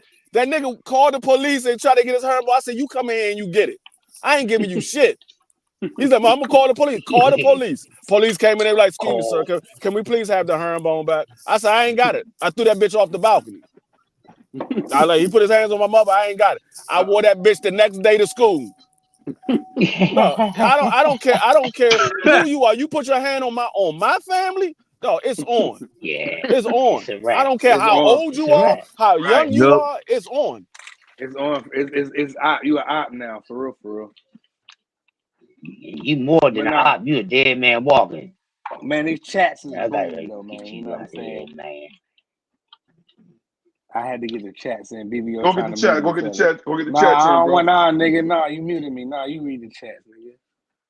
I was trying to, young nigga. Shit was crazy. I was trying to tell Prime to be quiet so freaky go. Nigga gonna mute me. Man, Free don't care about that shit, man. That's what I'm gonna tell. That's what I'm gonna tell y'all. That's what I'm gonna tell you. Y'all niggas get to talking crazy, man. Hold on, where's my thing at? I can't find it, man. You good because God don't like ugly, nigga. Get out of here. Shout out to my nigga Rodney Evans. You have to stop. Y'all keep talking. Huh? You keep talking, man. And you shut the fuck up. Huh? Go ahead, man. Read the chat, man. Another one that pulled up. Now that motherfucker might be in trouble. This nigga like a dictator. I don't even know when to talk. Go ahead, nigga. Okay, from my nigga Rodney Evans. Floyd is just a Hall of Famer. That's all. Nowhere near ATG. Nowhere near Sugar Ray Robinson. Sugar Ray Robinson beats the shit out of Floyd with one hand. I don't agree, Rodney. I think Floyd is an all-time great. Sugar Ray Robinson is from his own era back in the 50s where they were doing brutal shit. What do you think about that, BBO? Do you think Sugar Ray Robinson will beat the shit out of Floyd with one hand? Go ahead. Man, he'll execute Floyd, man. I don't know about no one hand, but he'll execute Floyd, man. Are you serious? That's Mr. Pow for Pow, man. That's Mr. Pow for Pow. Hold on. Let me ask y'all. I want to get this from y'all. Did y'all hear Canelo Alvarez say that he would beat the life out of Sugar Ray Robinson? He would get killed. He beat who? By who? He said he would beat the life out of Sugar Ray Robinson. And Sugar Ray Robinson. He is smoking every drug known to man. If you cannot beat Bibble, you will get fucking murdered by Sugar Ray Robinson. And of course, you got these bullshit ass people in the media don't know shit about boxing. They're gonna just laugh and smile along with that bullshit. Man, fuck Canelo. No, Canelo wouldn't beat Sugar Ray Robinson because Canelo would duck him. He don't like fighting those type of fighters. He would duck him. You cold, Free. He would duck him. Yeah, Rodney. What crack Canelo smoking? Crack Buterol or some shit. The man said he would beat the life out of Sugar Ray Robinson. Man, that's what he said. Man, Ray Robinson would have ended that man in 3 or 4 rounds, man. Made him have calling for his mama and everything else. Yeah, that would have been pretty ugly. That definitely would have been ugly. Jake LaMotta and Canelo are basically, when you look at body types, they're the same fighter. LaMotta what the fuck, man? Sugar Ray Robinson. What are you talking about? He beat the life out of Sugar Ray Robinson. Okay, one time out of 6 fights. Exactly. Yeah, one time. Out of 5 fights. Man done got his ass whooped. They got a whole famous name for it, the St. Valentine's Day Massacre. Hey, salute. Hey, this brother don't come on much. Man, Canelo get killed. Hold on, he usually don't hang out with the brothers, man. But salute to my guy Tommy, man. What's going on, man? What's going on, Thomas Hill? Tommy Hill. Salute to the fans. Oh man, I'm just enjoying this good boxing talk. You know what I'm saying? Just wanted to come up and say some things when it's my time. I'm going mute though, so nobody else got to mute. Go ahead. The floor is yours. Let me just finish up what I'm doing over here at the JO. Okay. And I'm gonna come back to you. Got you. He said, "Come on, bro. BVO, you know your history, man. Jake only won one fight. It don't matter. He beat the shit out of Sugar Ray Robinson that one fight." Am I wrong? Yeah, and Ray Robinson, you know he beat the shit out? Hold on. How you know he beat the shit out of Sugar Ray Robinson? How else could you beat him? How you know that? Sugar Ray Robinson was willing to pass away. You know that. What are you talking about? The man was willing to pass away. Nigga, that for all you know, that was a close fight. You don't have no video footage. You don't have a newspaper article. Don't just that's something I don't like when niggas just slander. Wasn't it 56? How the heck am I gonna get that? How am I gonna get a newspaper anything on it, bro? Well, don't say the man got the shit beat out of him. That's just dishonest. No, BBO always got to throw 50 cents on a butt. He got 50 cents on a butt. Go ahead, man. Hold on, but I know, but don't play with that name. This is the thing you missing, man. This is the thing you missing. Jake LaMotta was a really good fighter. I don't know. I don't believe Canelo was as good as him, in my humble opinion. Do I think Canelo could beat Sugar Ray Robinson? It depends on when he got to him. If he got to him old, maybe. But if he got to him for like the 15 years he was unstoppable? Probably not. But I do give Canelo a little bit of credit for trying to put his name up there with the greats, man. No, do you know his name don't deserve to be up there with no Ray Robinson? No, he ain't up there with no Sugar Ray Robinson. We having that conversation. No, he can't beat Sugar Ray Robinson now. He ducking Sugar Ray Robinson, and that man been dead over 30 years. He's still ducking that man. DS was going ducking Benavidez. The fuck you think? Shout out DS. He said, BBO, what are you smoking? I'm 26 and I know about Ray. Ray Robinson was a great fighter, the greatest fighter. I like Kid Gavilan better, but I think Sugar Ray Robinson is a good fighter. I'm not trying to say he's not. No, you do know that Floyd was 37 years old when he beat Jay Gibson. beat Canelo. Yeah, D3. Old Floyd beat him. That nigga was 37 years old when he beat Canelo. Hold on. Canelo was 23 and Floyd was 37. Floyd was 37, Canelo was 23, and he got beat like he was 23 too.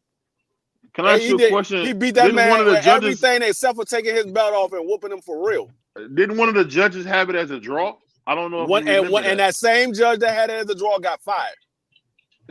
I'm just saying it wasn't. And I don't think they ever judged again. That was just crazy. Yeah, they got her up out of there. She was disgraced. That was a disgrace, bro. That was one of the nastiest. I don't think I've ever heard about a judge get fired. Ever. Never. You never heard a judge got fired. Hey, Free, tell me that wasn't the never see them getting held accountable. Ever seen, bro, in boxing, bro. That's the nastiest. So what does that say, BBO? That shit was so blatant that she was cheating. They had to fire her. They had to.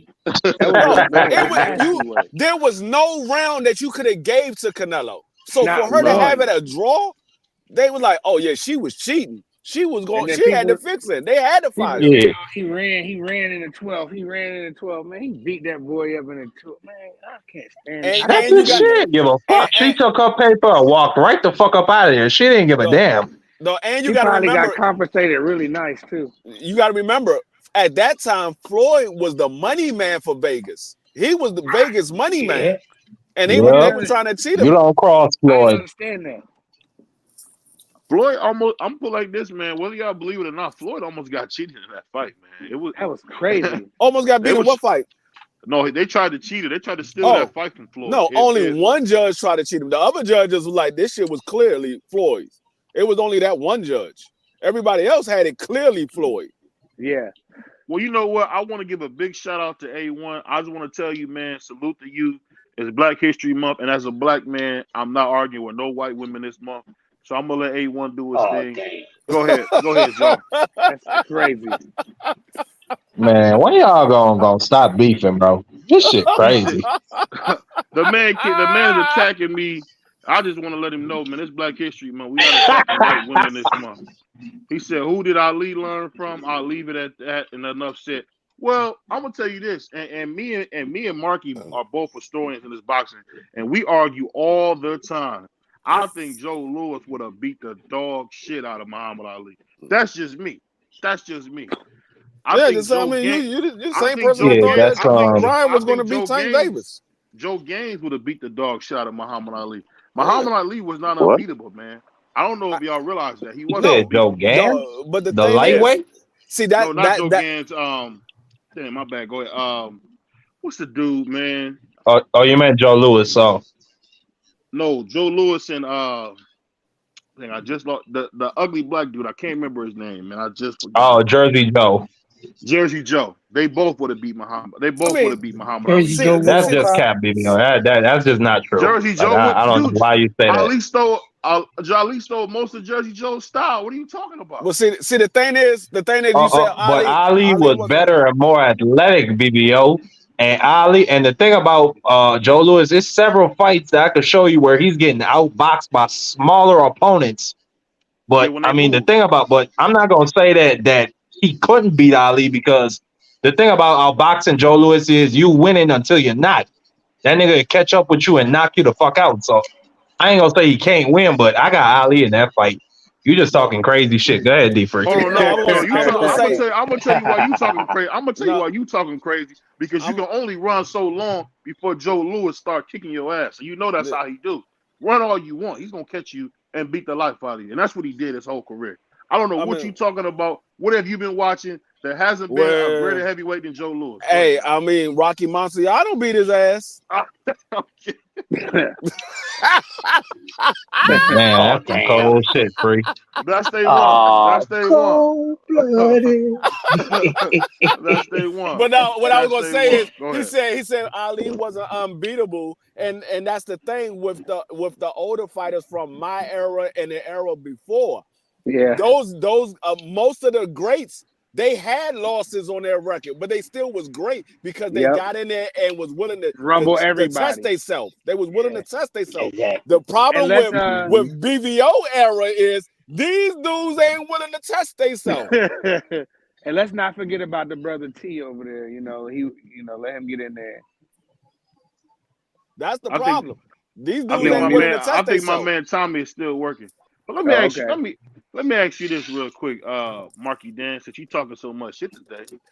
I'm just asking. I want to know your honest opinion, man. When you see what you see in the lightweight and the junior welterweight division, is this the worst you've ever seen where guys refuse to fight each other in history? Is this the worst in history in your opinion? In my recent memory, probably. Shakur Stevenson, what I've seen him have to experience and what I've seen him do when it comes to Pitbull Cruz, Williams Zepeda, the Frank Martin situation, the Devin Haney fight, whether of his own doing or not, that fight couldn't come to fruition. It's a shame that he can't get into some of these big fights. Devin Haney versus Tank Davis, in my opinion, that should have been the next fight, but you know, it is what it is. We're not going to talk about it. I don't know, BVO. Things are still progressing. Things are still playing out. Devin Haney just got to the division. We're going to see what happens. I'm not going to say that this is the worst time in history. I'm not going to go that far. I'll go that far. I think it's the worst time in history that these boys don't want to fight. Hold on, Free. I think it's the worst time in the history of the sport of boxing where these boys don't want to fight each other. Back in the day, the Big Don, you involving them, you getting in there. Al, you getting in there. These now, today in 2024, in this climate, bro, this the worst ever, dog. This shit like wrestling. And I'm tired of it. I'm sick of coming and talking about it almost. I come up here because I love it. I don't want to let it go like Floyd. But, yo, man, it's really starting to boil my blood, dog. I'm gonna say this. It's bad right now, but I'm not gonna say that these guys ain't gonna never face each other because they might will. I mean, it might be a little bit too late, and it might not. We don't know what's gonna happen in the future. But what I will say is, it's almost around the same bad as when all those people was ducking Floyd. When they didn't want to fight Floyd, they ain't nobody want to get in there with him. It's about on the same level as that. But I don't know, but I can't listen to Prize complain about it because when we try to talk about the old fighters, Prize don't want to talk about them. He want to talk about the new guys. But they ain't fighting, so we ain't got nothing to talk about them. They ain't fighting. You know the thing I gotta say though, and I always get into it, my man Crush, about this, but the thing I'll say is this, and this goes to my brother Marky Dan as well. Are you guys worried that this is setting a precedent, just like the NBA, to where the little bit of people that watch boxing? Because from what I hear, it's actually decreasing more and more. Does that make you guys nervous that the boxing viewership is starting to decrease more and more? For me, it doesn't worry me because boxing is not my number one sport. Football is my number one sport. I still love boxing, but it's not my number one sport. So it's not depressing for me. It's depressing for these upcoming fighters that really want to do something. It's going to be up to them for them to bring the sport back. Because if these guys keep moving in this direction, Yeah, if they keep moving in the direction, then yeah, it's gonna disappear. But I mean, I This mean, shit my number one sport, Frito, man. I Yeah, feel Hold on, let like my man football. Marky Dan go. Go ahead, Mark. We waiting to hear from you on this. Go ahead. Yo, then after yeah. that, No, I'm not really concerned about the numbers decreasing. I think boxing for a while now has been really an obscure sport. I look at it. I don't really look at it like football or basketball or even really hockey.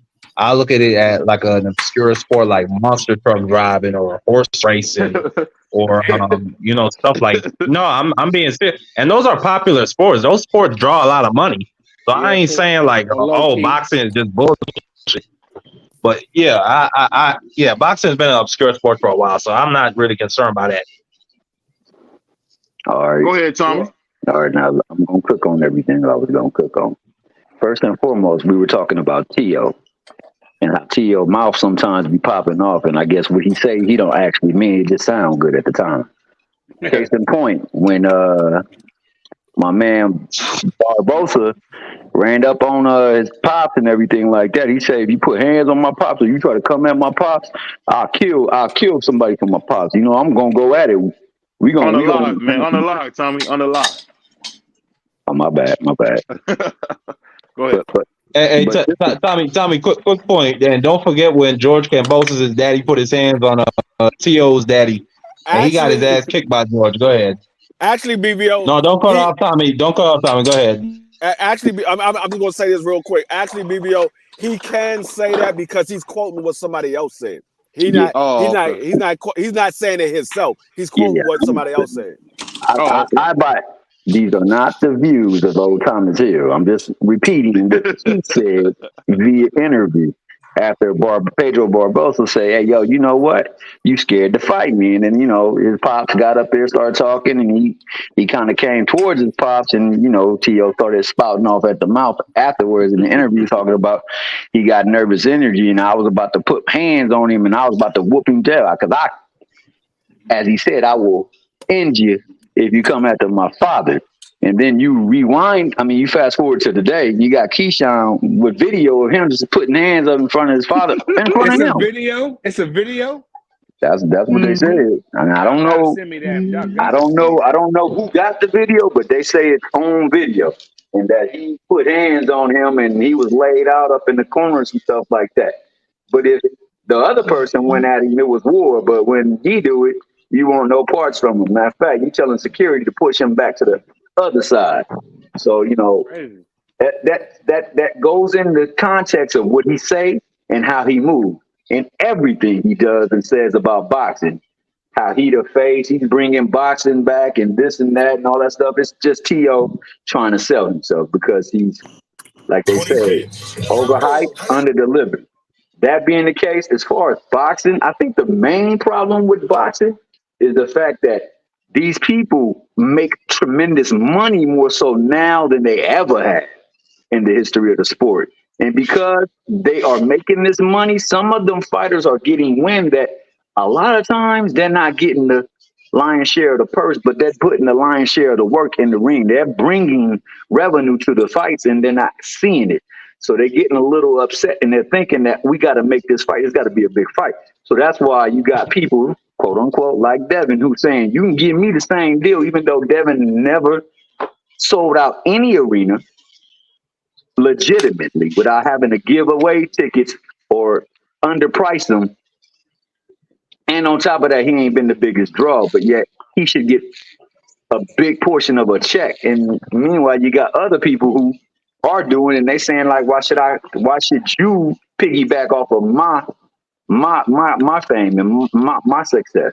So they got to do away with that. And these bodies, these sectioning bodies, they have to be also held to a standard too, because they're allowing for this stuff to happen. There's no way a Canelo should be able to up and down a division, staying away from the people in his weight class where he held the belt. Likewise, he shouldn't be defending belts to be against people 2 to 3 classes down coming up to fight him. When you got people right there at his weight class, one who has been deemed the mandatory, and he can't get any kind of action or leeway. So, the sanctioning body's got to be taking a step on this. And this is a lot of the reasons why Like you might see dips in this because some people at some promotional companies they push garbage. Every now and again they'll hit a hit card, but most times than not, it's just matchmaking, and they're not fighting the best. But case in point, Top Rank got all the talent at 140 and down. Why these people ain't fighting one another? They should be fighting one another, but they're not, and they need to be held to that standard. And these people who have belts, they need to be able to fight mandatories if they're not fighting for title.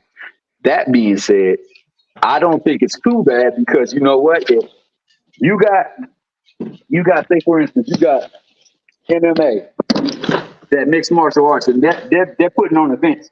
A lot of people are going, they're selling out the events, but are the stars going? No, the stars aren't going. But what it is, driving the stars is boxing. Boxing is getting stars from the industry, from music, movies, and from other sports. And it's something that, you know, certain people can draw. So what we got to do is have the people that are the draw get more active and make the fights that will bring more eyes to them. And in doing so, they'll bring more other people from other industries where they make money and they move numbers to the venue, which will increase the viewership. Because anytime somebody nowadays do something, it's live. You like it, you comment, and you subscribe. So all they got to do is write the tips that's going on within the product that we have, like officiating. As you guys said, somebody scored the Mayweather Canelo fight a draw. How could he do that? Can't be. He barely won a round, but yet he got the draw on one of the cards. Also, officiating that has to change too, because you got people over there stopping fights and letting fights go on that shouldn't stop or allowed to go on, and then you got people taking the sport by cheating, taking supplements that ain't supposed to be allowed. You can do it here, you can't do it there. All that stuff gets cleaned up, and you have a better product. You'll have something that people will be more in tune into, especially when you got celebrities coming. Because whenever a big fight is there, you can hate Canelo, but when he come, people come up. You got movie stars, singers, you got sports people, you got people that's in every genre of entertainment coming in and checking it out. Same thing for Tank. So if we can get these out and we can get these younger bucks that's coming up underneath them that got potential drawing power talent, you got to let them start fighting and create parity. And then I think you'll see a shift in the numbers. But until then, it's in a bad place, and I don't like it. All they do is get and tweet and delete, bunch of Twitter wars and Instagram beefs going on, and nobody's fighting. Nobody is rumbling. I'm from the older school. Like, I want to see you rumble. I don't care what your purse is. I don't care what the tickets was. Because when I was young watching boxing, I didn't know about none of that stuff, so I didn't care. And to this day, I still don't care. I want all the brothers to get rich. All of the fighters, not just the brothers, but I want all of them to be rich. I don't care where you from, get rich. But the way it is right now, dog, man, it's whack, man. I watch wrestling with my daughter. Like it's the way it is. The way nobody don't want to fight, nobody don't want to lose. Everybody want to talk shit. People running down on people, not doing nothing. People putting hands on people, family members not doing nothing. People sharing girls. Like, these dudes is weirdos. They dress funny and wear pocketbooks. They paint their nails. These niggas is goofy. So I'm already don't like a lot of these niggas anyway. So when people talk shit about like Devin Haney ticket sales and shit, I don't give a fuck about his ticket sales. The nigga is fighting the fights. He's doing he's young and he's doing what you're supposed to do. He should be the face of boxing because he's doing what he's supposed to do. He want to fight everybody, and I believe him. And I believe when you fight him, you get your biggest payday since y'all niggas like pocket checking. You know what I'm saying? Like, he ain't calling out everybody. He ain't calling out everybody. But he's fighting everybody though, girl. He's fighting the fight. He's not fighting. He's not fighting everybody. He's not fighting everybody. I mean, he can't fight everybody at once. The nigga 25 years old, he got time to do all that shit. So if he calling out one nigga at a time, what's the problem? Right, but you can disagree, and I respect you that you disagree. I might be a little biased when it comes to Devin Haney because I've been watching him for so long. But I like Javante. I like Javante. As am I. I'll admit that as well, Prize. As am I. I like Javante too, though. But what I'm saying is, Devin Haney, he's doing what he said he was going to do. He's doing it. You know what I'm saying? Now we got to wait to see. He's fighting Ryan next. You know what I'm saying? So he's fighting one of the people that we always talk about every day. T.O., Ryan, Shakur, and Tank. He's fighting them niggas. Regis. He's fighting these niggas, bro. So I like him. That's why I like him so much. But the way the landscape of boxing is, this shit is a clown show. These niggas is weirdos. All y'all niggas is weird, emotional. Y'all drink. Y'all niggas not real like back in the 90s and the 80s. Or the 70s even. I ain't gonna go too far, but y'all not cut like them boys. Somebody like Merciless Ray Mercer would come and dog walk the majority of these heavyweights. A nigga like him, you know what I'm saying? Michael Moore would destroy most of these dudes in his prime. Riddick Bowe, like they don't got these niggas, bro. It's a wash right now. I'm gonna keep it real. Yeah. Boxing is my number one sport over basketball and football. Let's make that clear. When I say I disagree, I wasn't disagreeing what you say about Devin. Because Devin, he say he wants to fight these guys. I don't know if that's a lie or not. I'm not gonna say he's lying. I'm not gonna say he's lying because I don't know. I don't know him personally, so I'm not gonna say he's lying. But where I say I disagree is by saying Tank ain't fighting the fights that people want to see. I disagree because if he wasn't fighting the fights that people didn't want to see, he wouldn't be one of the top sellers on pay-per-view. So he's obviously doing something that the fans want to see because they buying it. You don't buy stuff that you don't want to see. You buy stuff that you want to see. So if they buying it, he's doing what they want to see him do. So that's why I disagree. A lot of people want to see Tank in the big fights with these quote unquote big name fighters.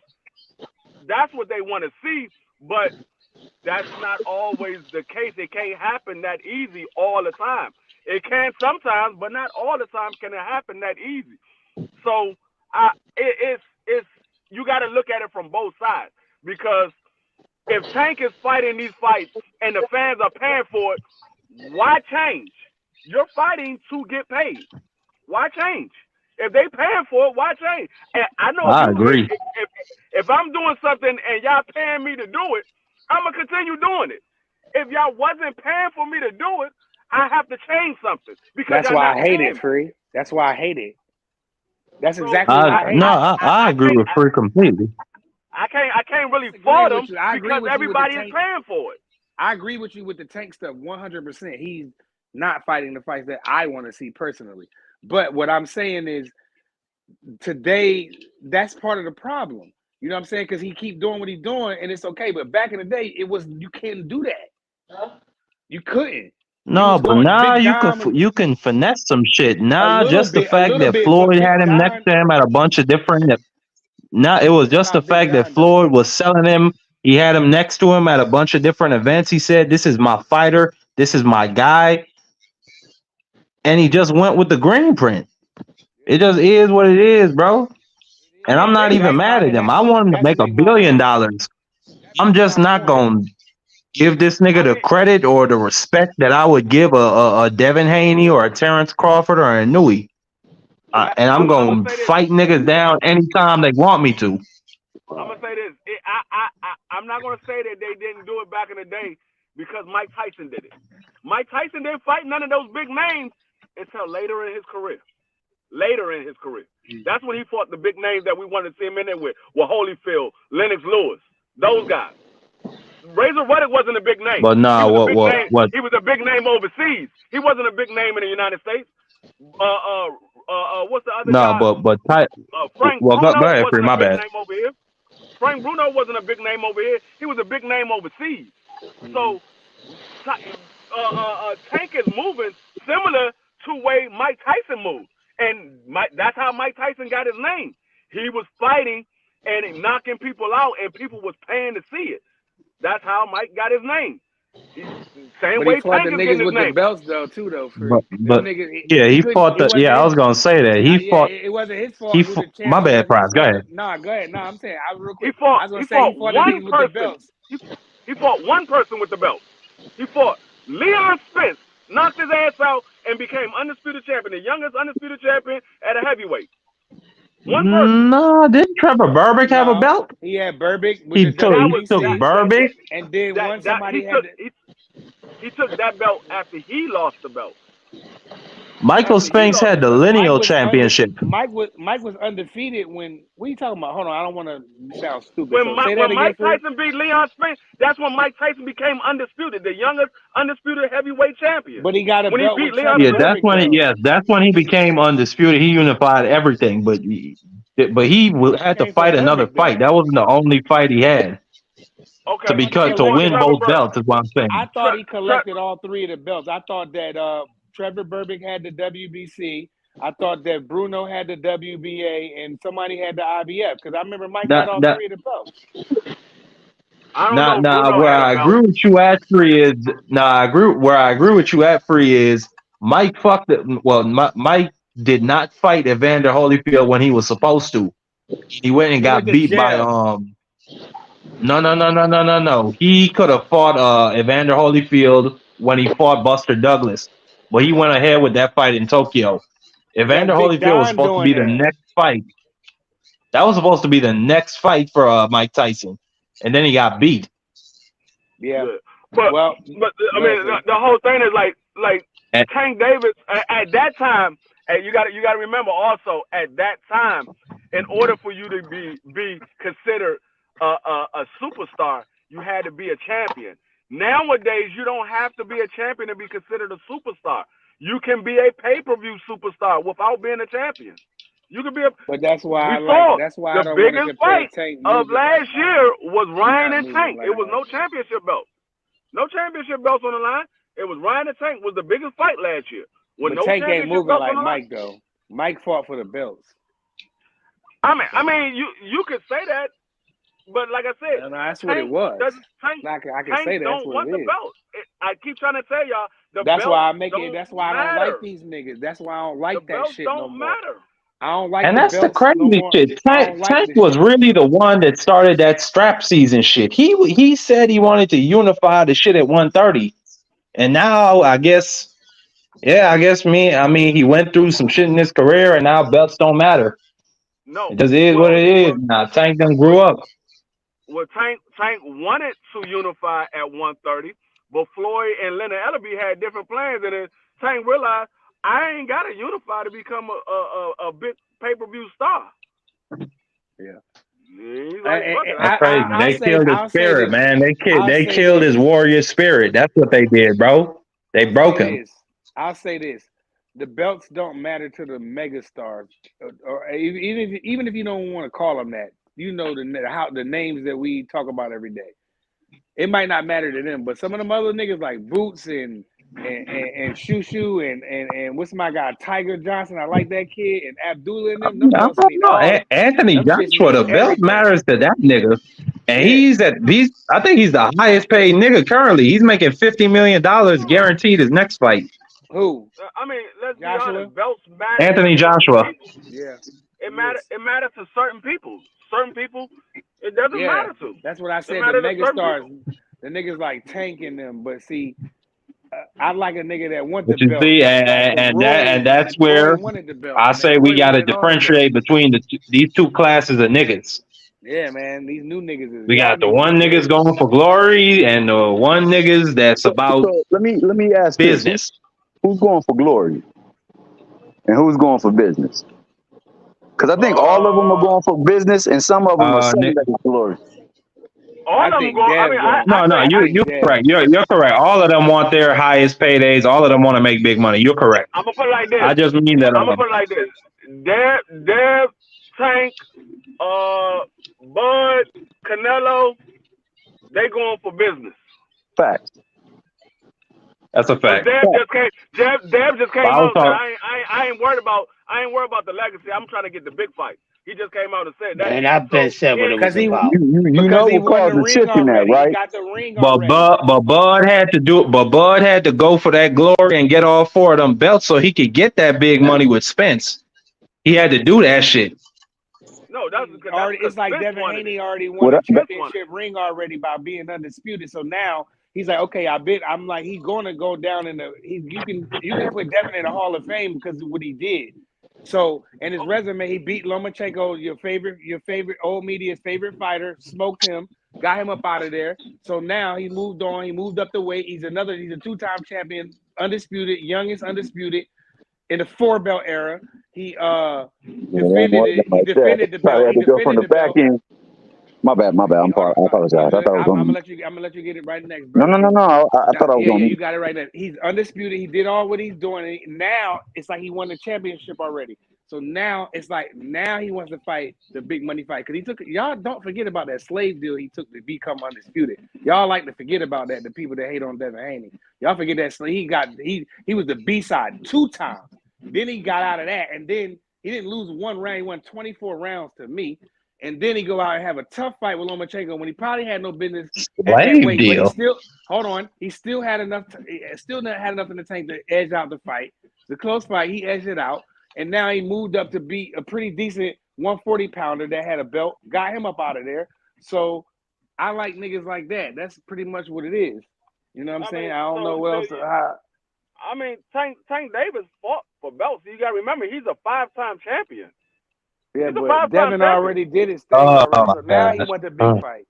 Now he wants to accomplished history, a piece of history in the sport of boxing out of the page free. So now he wants to do the Tanks and the Ryans and now it's time to do all that goofy shit because you got all the real shit out the way with these other niggas not doing if your name ain't Terrence and Inouye.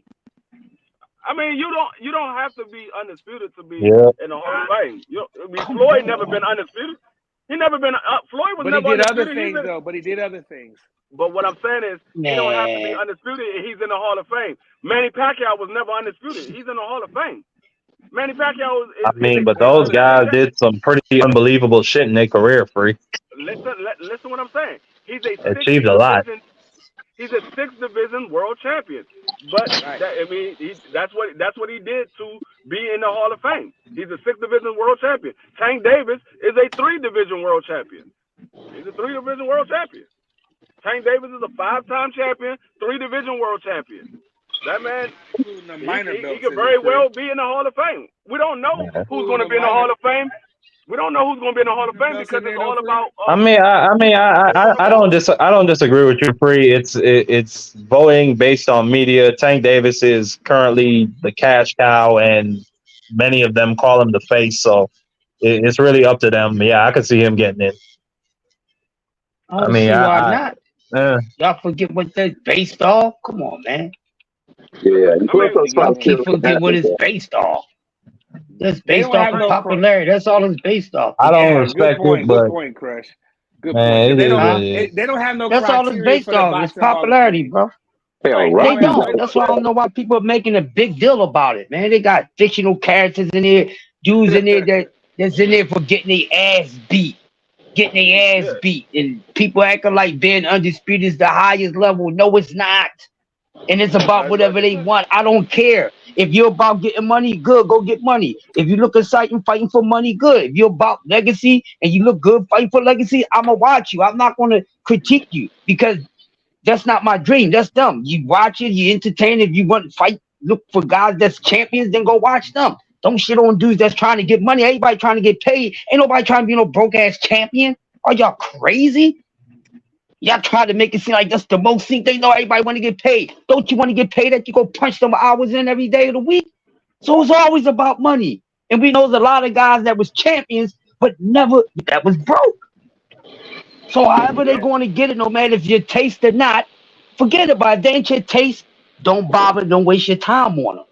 Turn your attention to your taste. Because when you doing that, when you talking about what ain't your taste, then you in a whole nother lane you shouldn't even be in. That's all I'm saying, people. Yeah, I try to make your boxing blood pressure a little better for y'all. That's all. You know what I'm saying?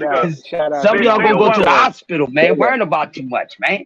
Let me get. Hold on, Free. Let's get Brother T in there. He been real quiet. He ain't cutting nobody off. Is he on mute? Is he still there, T? Brother Thomas, is he still there? If not, go ahead, Free. Go ahead, Free. No. See, the only thing that I have an issue with, and it's not with y'all. It's just people get on Tank, and the man hasn't even announced his fight. We don't know who the man fights because this man they keep shitting on him. They keep shitting on him. Right, he can fuck around and get in there with somebody that everybody want him like that. Oh, he ducked Devin Haney, or he ducked Shakur Stevens. What if that's the next fight? We don't know what the hell is going on behind the scenes. What if that's the next fight? Stop shitting on the man until it's time to shit on him. It's because people have a certain expectation for him. Hold on, go one at a time. Go ahead. Go ahead, Tom. No, I was just gonna say people have a certain expectation for him at this point in his career. Yeah. I mean, you don't expect a man to switch up at this point. Yeah. I mean, that's not logical. I expect him to switch up because of the simple fact he wasn't calling the shots before. So now that Tank. Now that he's calling the shots. I mean, the nigga said he never asked for the fights, period. So even if he was calling the shots at that time, he still would have just listened to his advisors. No, that's really the vibe I get from Tank. Why y'all keep going on past tense? No, when you in a position where a guy say, "Look, I'm gonna make you a millionaire," you not asking no questions about being no goddamn millionaire. Right. Like, Absolutely. I'm coming from the streets. You gonna make me a millionaire? Bet. What I gotta do? Saying, did you ever ask for a big fight? Fuck no. I fought who they put in front of me. Why would I ask for big fights when they making me a millionaire with the fights they put in front of me? I'm not asking for shit. They putting niggas in front of me making me a millionaire. I'm not asking for nothing. Exactly. That's why I don't expect him to do shit different. You made my point exactly. What I'm saying is that's when he was working for somebody. Now he's calling his own shot. Man, that nigga working for Al Heyman. You can say he's working for Al Heyman or whatever. Al Heyman doesn't pick his fights for him. He picks the fight. Al Heyman just put the fights together. He picked the fights. Al Heyman put it together. But I'm with you though, Free. If you say I want this fight, and Al Heyman say, okay, let me see if we can. I'm with D Free. I think Free dropped out. I'm with D Free though. I'm with D3 with the before we cook them, let's see who he gonna fight next. But go ahead, Tom. I've been saying that, bro, for months. Yeah, I agree with you. I agree with you too, then, big homie crush. But Thomas, are you there? Are you ready to go? Nah, brief. All right, yeah, go ahead, Thomas. My bad. Thomas, are you ready to go? I was just gonna say, get in there. You know, I don't know why we tend to denigrate certain fighters just to big up other fighters, bro. Like, honestly, I'm gonna ask you to be honest. If you put Tank with that nigga Devin resume, who's beating Tank? Matter of fact, who's going 12 rounds with Tank? You don't think that Tank would have been undisputed? And vice versa. Yeah, exactly. Well, exactly. Did you see that? Do you notice how you have to denigrate another fighter in order to big up Tank? Why can't you pull up some of this nigga's achievements and who he beats? But I'm asking you of merit. Who did Devin beat? Of merit. Of merit. Because we know Maxie Hughes has got the whooping up undisputed, right? Nobody. None of them guys, well, outside of Lomachenko, that's about it. None of them guys are Shakur. None of them guys are Tank. Yeah, that's about it. And nobody on Tank's resume is the same thing. It's the same thing with Tank's resume. So hey, hold on. Let Thomas go. And Thomas, it's a little hard to hear you. Yeah, I know. I got all kinds of stuff going on around me, but the only thing that I say, he's the only one being held to that standard. Like everybody else gets that good old bye when it comes to not fighting nobody. Whoa, Tank, he fights flat-footed Mexicans. They both got the same amount of slow, flat-footed Mexicans on their resume. You know what I'm saying? He might have a in couple one division his whole damn career, fought one fight outside of it. Tank done escalated and moved up in one belting. But we giving him slack because he's the face of boxing. Something that, he had help with because he was rolling with Mayweather. But don't mistake the fact that you got somebody that is scared to fight people or like that, because that's not the case. It's just that he was fighting who they gave him. Now, like you said, he's on this point where he said, I want to be the face of boxing. In order to be the face of boxing, I got to beat these people. And I'm going to fight these people. So now we got to hold on to what he do from this moment forward.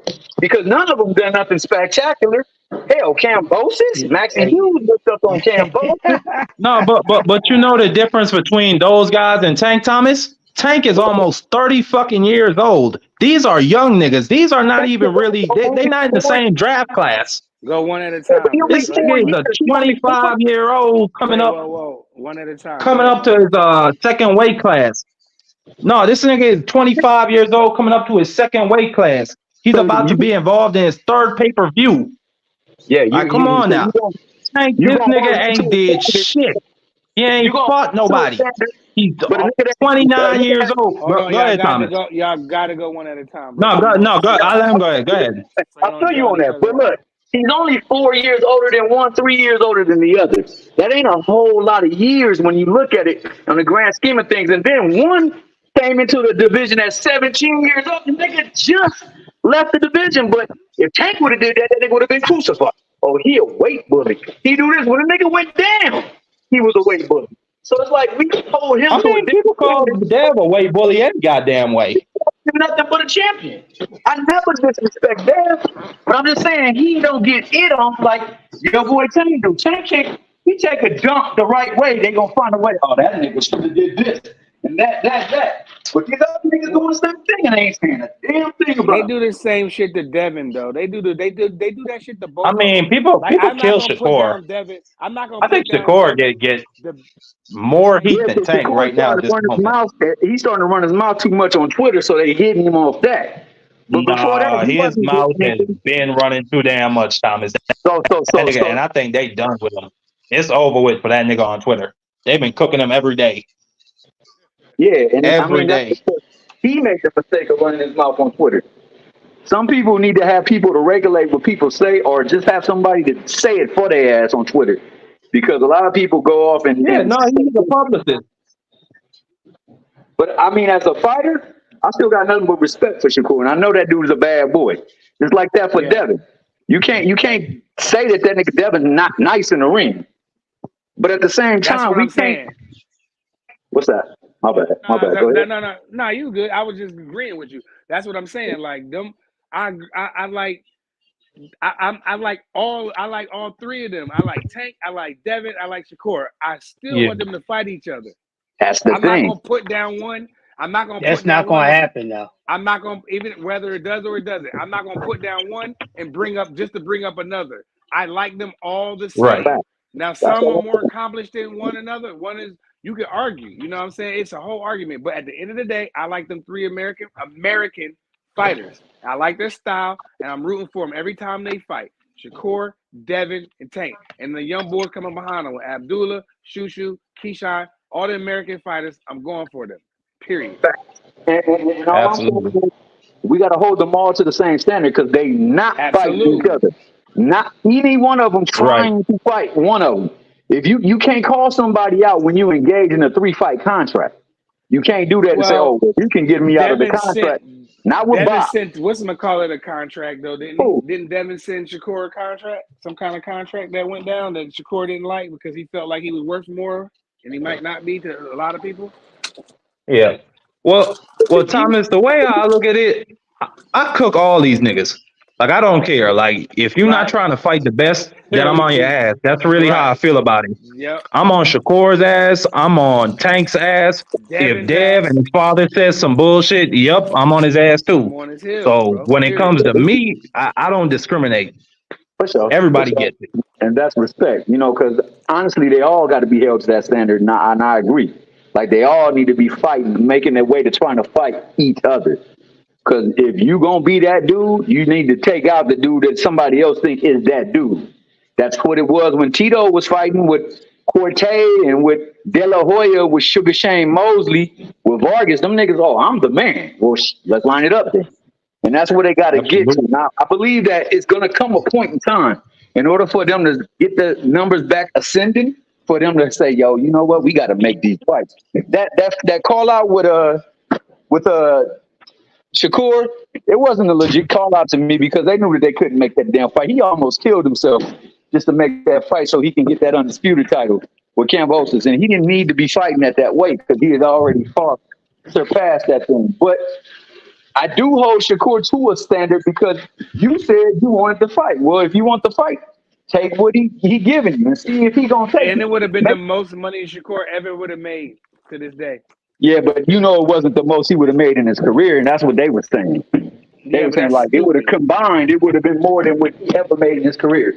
I think Shakur, and like I said on the last show, what I heard, the last show I said that I'm gonna let you go real quick.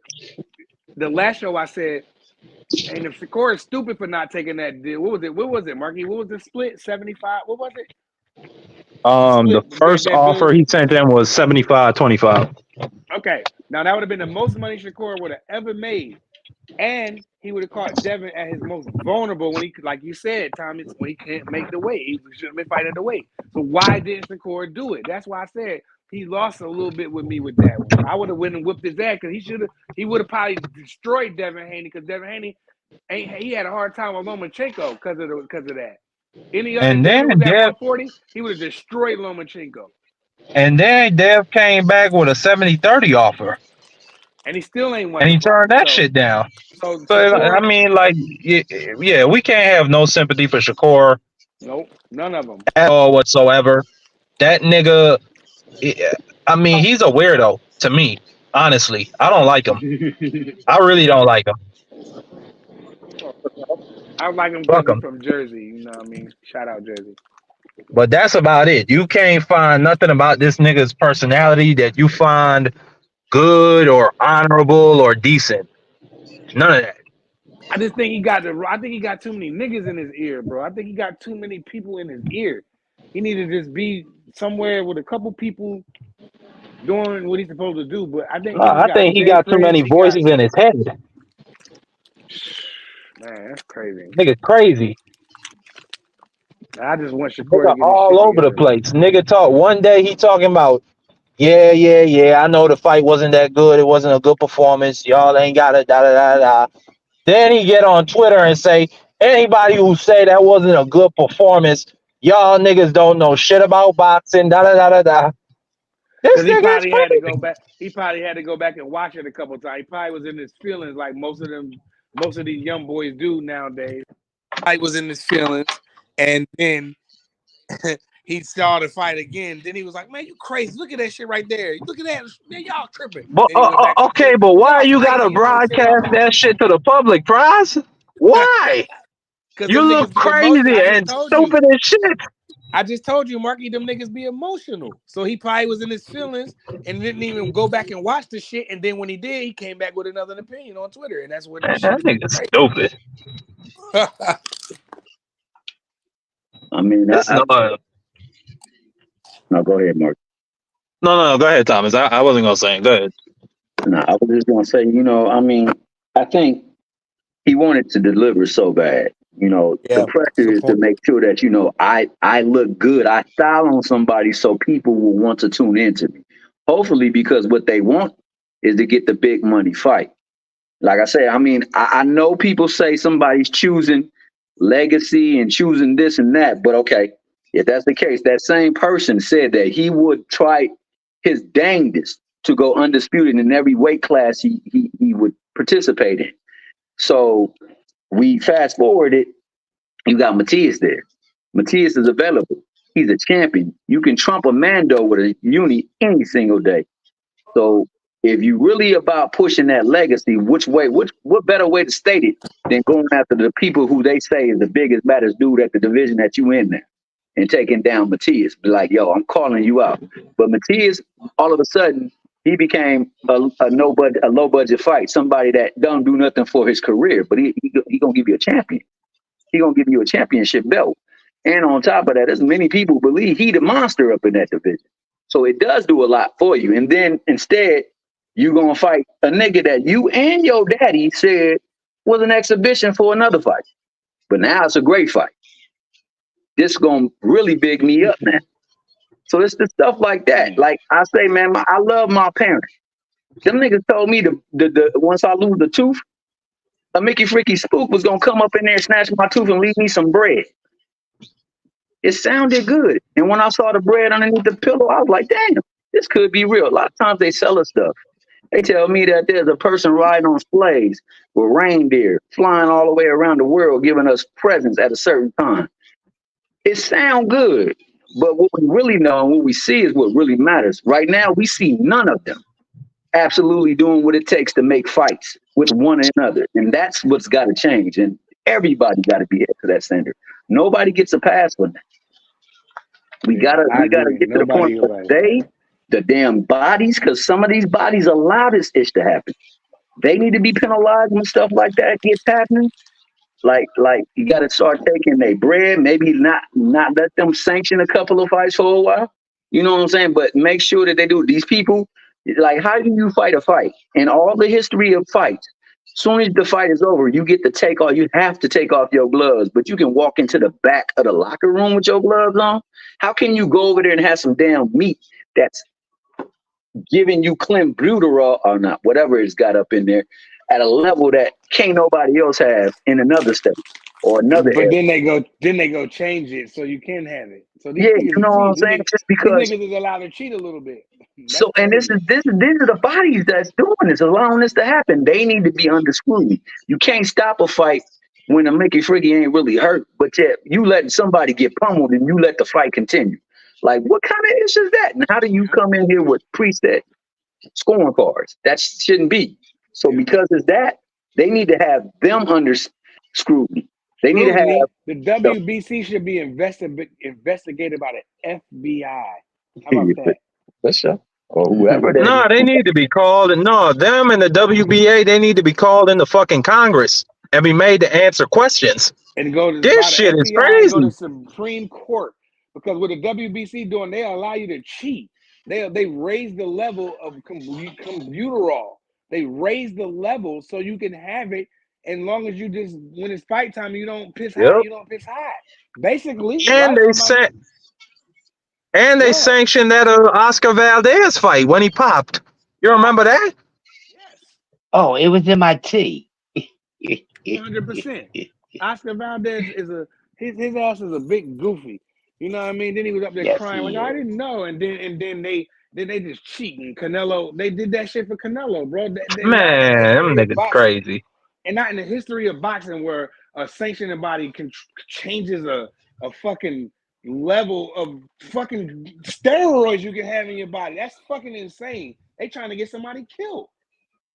Like, are y'all serious? Mm-hmm. Like, that's what we doing? So if I was the brothers, I would do this shit too, my nigga. Just do what they do. Get with Eddie Reynoso and the whole camp. Don't nobody bully you. The fuck? They did. Go get with Eddie Reynoso. They'll show you what to do. Eddie Reynoso and the Juice Crew. Them niggas will show you exactly what to do. Dog bars. They had an article that came out. Sonny Edwards was talking about it. He said Eddie Reynoso laughs before them niggas come in because he knows how to get that shit through the test. He knows, bro.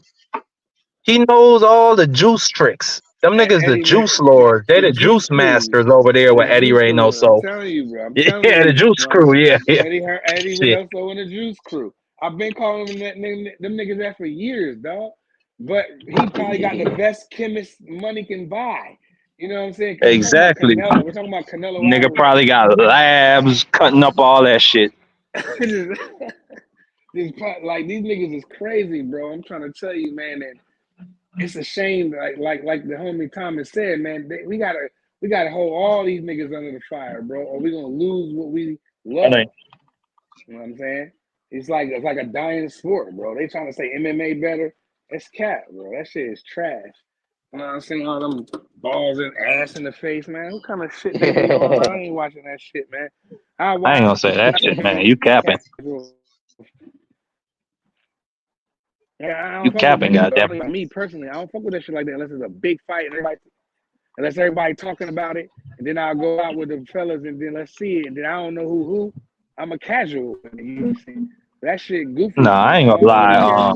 That's me.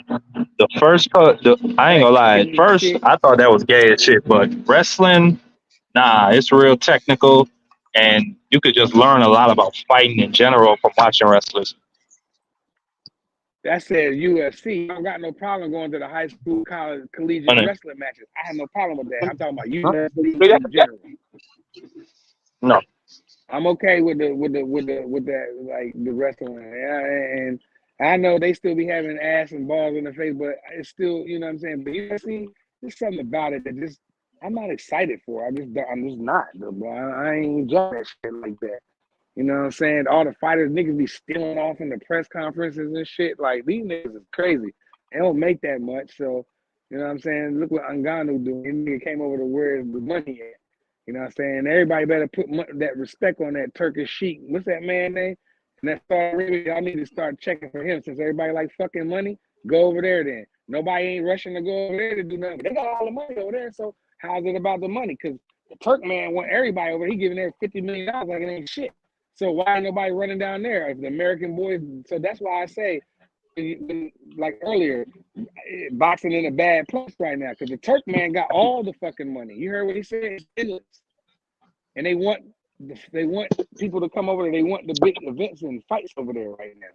And you see what Ngannou making more than all the fucking boxers combined, except for maybe 1 or 2 of them niggas. You know what I'm saying? But Ngannou, a nigga that's 0-1, come on, get out of here.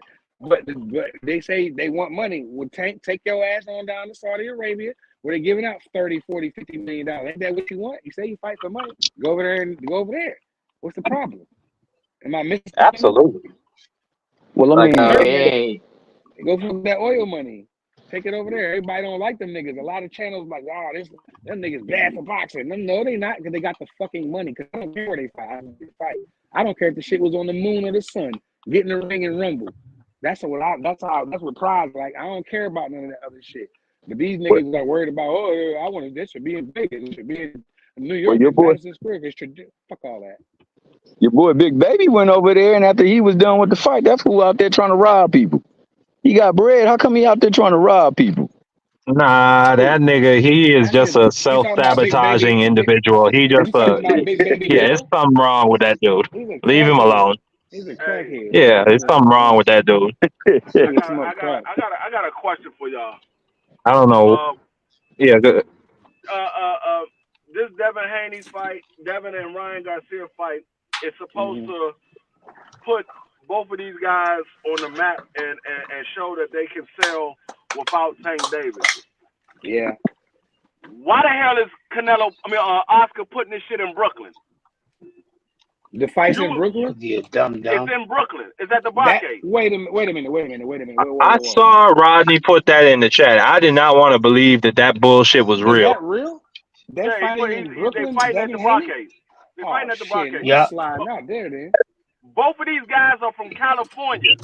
You would sell out West Coast. in California. What the fuck? I'm going to catch the train on that one. I'm sliding on that. I ain't know that shit there. That's just weird. And Golden Boy don't even put on cards in Brooklyn or New York. All they shit, even with Jaime Munguia, they in Fresno, they in Pasadena. They're allowing the 2 fighters to. Why not put both these fighters in California? They both from California. One is from the Bay. I think the other one is from LA. They're gonna sell out. Okay, where is this news coming from? Where did you get that from? I saw Rodney put it in the chat, but D-Free saying it basically confirms it, at least in my mind. No, you can look it up. That's go to. I'm not disagreeing or questioning. I'm just like shocked. You know what I mean? More in shock than anything. I'm just saying, you can go to BoxRec right now and you can look it up. That's where they put it. It's at the Barcade. That gotta be Ryan Garcia wanted to derail the fight, or that's a middle finger. He knows he's gonna get his ass kicked. He didn't want to make this fight, so he just wants to give a big middle finger to Devin Haney and his father by helping the event do as little as possible. That's the only fucking explanation I could come up in my mind. The only logical one. That's it. Let me get this right. Is Ryan the A side or is Devin Haney the A side? I have no idea. That's a good ass point. Look like Ryan the A side. I mean, Devin Haney's name is first on the poster. Devin Haney's name is first? Well, I mean, it definitely would have to be first, though, because he's the champion. Yeah. Yeah, his name would be first because that ain't true. I mean, you would have to be like, I mean, because like the A side. I don't know. You could very well be right. I know that when Muhammad Ali got done dirty and they put him up in the the system, and he had came back and he was struggling, man. I know when he went and approached. Well, I think actually he was approached by, Frazier, and Frazier was like, "Look, we can make this money, we can make this bread and everything like that." I don't know, because at that time he was champion. Was his name first or was Muhammad Ali first? Because I know there's no Frazier's name was first. Frazier was the man. Yeah, Frazier was first. It was Frazier versus Ali. The first fight was Frazier versus Ali. And there is no bigger A side in the history of the sport than Ali. So if Ali ain't the first name standing, then who the hell is Ryan Garcia? Nah. That ain't, well, yeah, you're right. But nah, that ain't true. Canelo, when he moved up to fight Callum Smith, his name was first. Same thing when he fought Bivol. That doesn't really matter. You having a belt, that don't matter. It's who's the name on the event.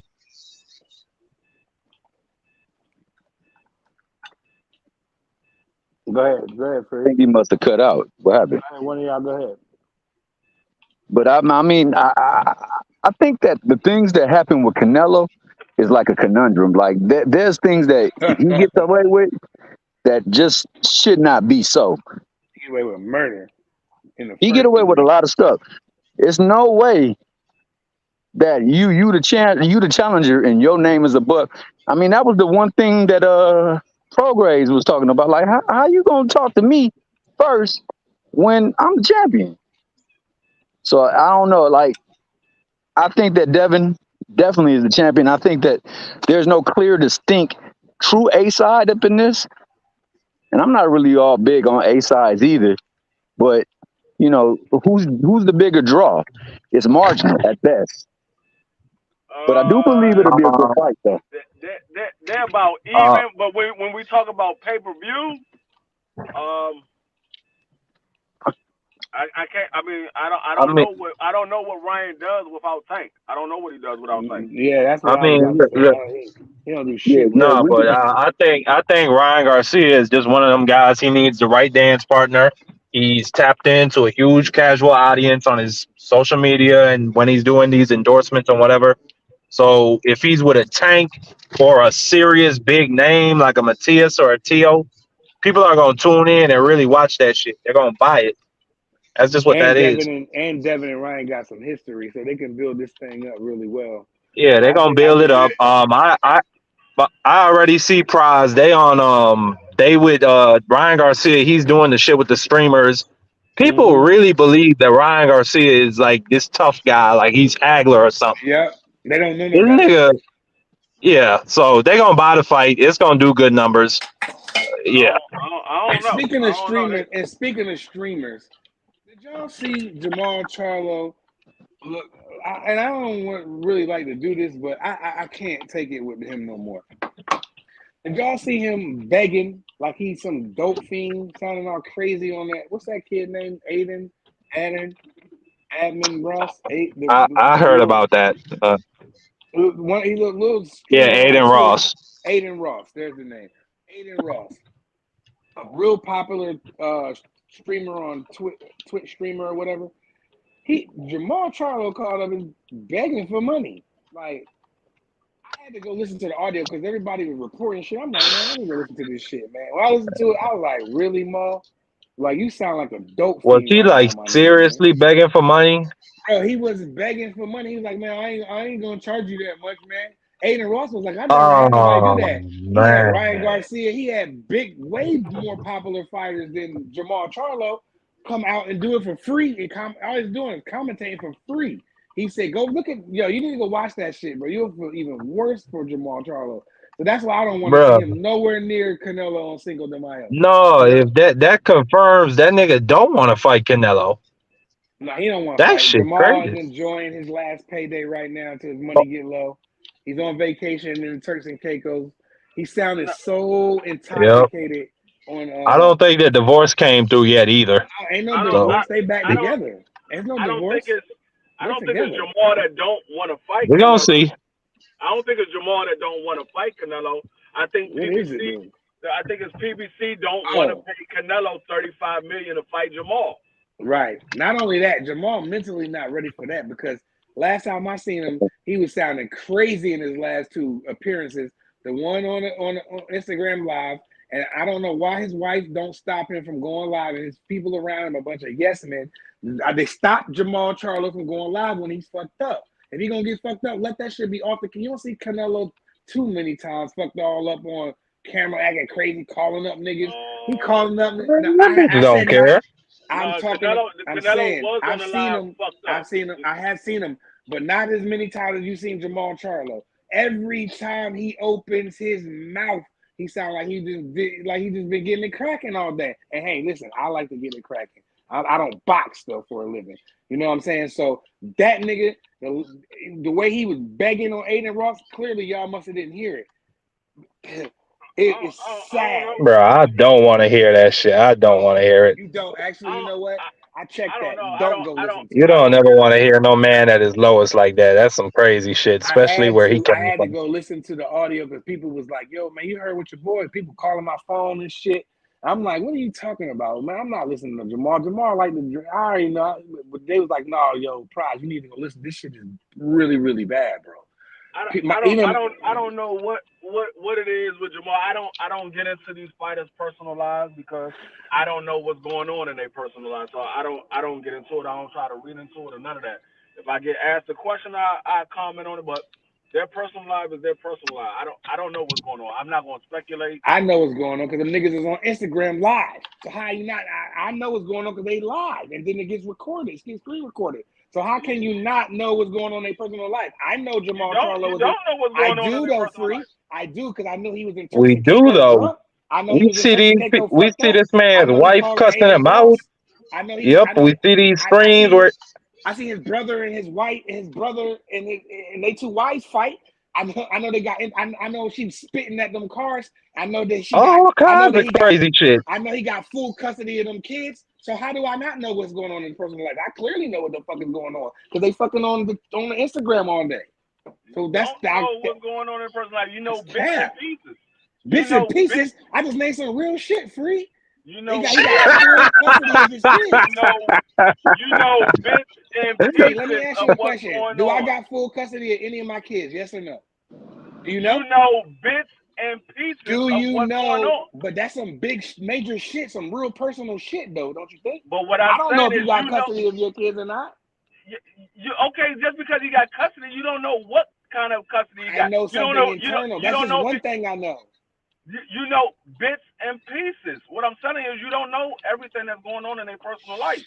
I can show you me and my wife arguing on a live stream every day. You be like, damn, D Free and his wife argue all the time. No, what you see is me and my wife argue when I'm on a live. But me and my wife don't argue on a regular basis.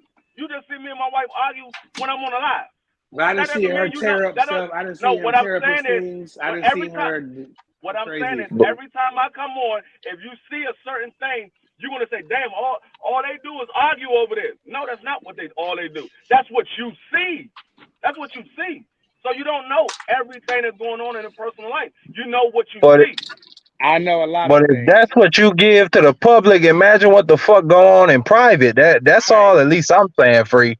Right. These niggas look crazy out here. Crazy I know from experience, there's a lot of shit that you might see in social media that's not really going on in the personal. I know that girl. I done seen that girl come down there when he pulled all them black trucks up to pick them kids up, her beating on the car, spitting and acting violent. With them kids standing right there. Right the fuck there. Saying, mommy, stop. I done seen the two women beat the brakes off of one another. They're twin brothers and they're two. Mel wife got that lick. She got that lick, bro. I'm just saying, no doubt about it. She beat up Tiny. Okay, I get it. But the fact of the matter is, I know that happened. I know that they're brothers, and they beef it. I know that. So I know a lot of shit about them. It might be bits and pieces, free, and I'm gonna let you go. It's bits and pieces, but it's some major shit though. Those are some big fucking pieces. Everybody thought Jamel beat up on a woman. Everybody was condemning Jamel for beating up on a woman. I didn't. I just was everybody was condemning him for beating up on a woman. They were like, man. I mean, but that was based on things that he said. Free. He said some crazy shit in that recording. He did do that. He did everything he said he did. He did exactly that. But it wasn't a woman. Right. I mean, it's transgender. It was a transgender. It wasn't a woman. Worse. He beat up an alphabet. That's even worse, Free. No, it's not worse. It's a man who identified as a. That's worse. Them niggas is way worse than any fucking thing. You get dumb people going against you. Your career is over. You think you finna fight on Amazon Prime? You out your rabbit ass mind. You fucking with the alphabets. No, he just fought Canelo. What are you talking about? Not on Amazon. Yeah, but no. He fought Canelo before he beat up the alphabet. Yes, or before the record. I don't know when he beat up this year. I guarantee he will have a fight on Amazon Prime. Me too. We're gonna see. All I know is them people put some pressure on you. Motherfuckers fold. He got 3 belts. They're not going to just let him hold on to the damn belts. They're going to put him in a fight. Them shits could get stripped. They put his ass on the shelf. They're going to put him in a fight. They can't stop that man from fighting. They can't stop that man from fighting. I think Mel should go to middleweight, man. I don't think he should go all the way back down to 54. His fight. They can boycott his fight, but they can't stop him from fighting. They can boycott it, but they can't stop him from fighting. But Free, you told me that you were well, actually, you know what? Never mind. That has nothing to do with Jermell Charlo.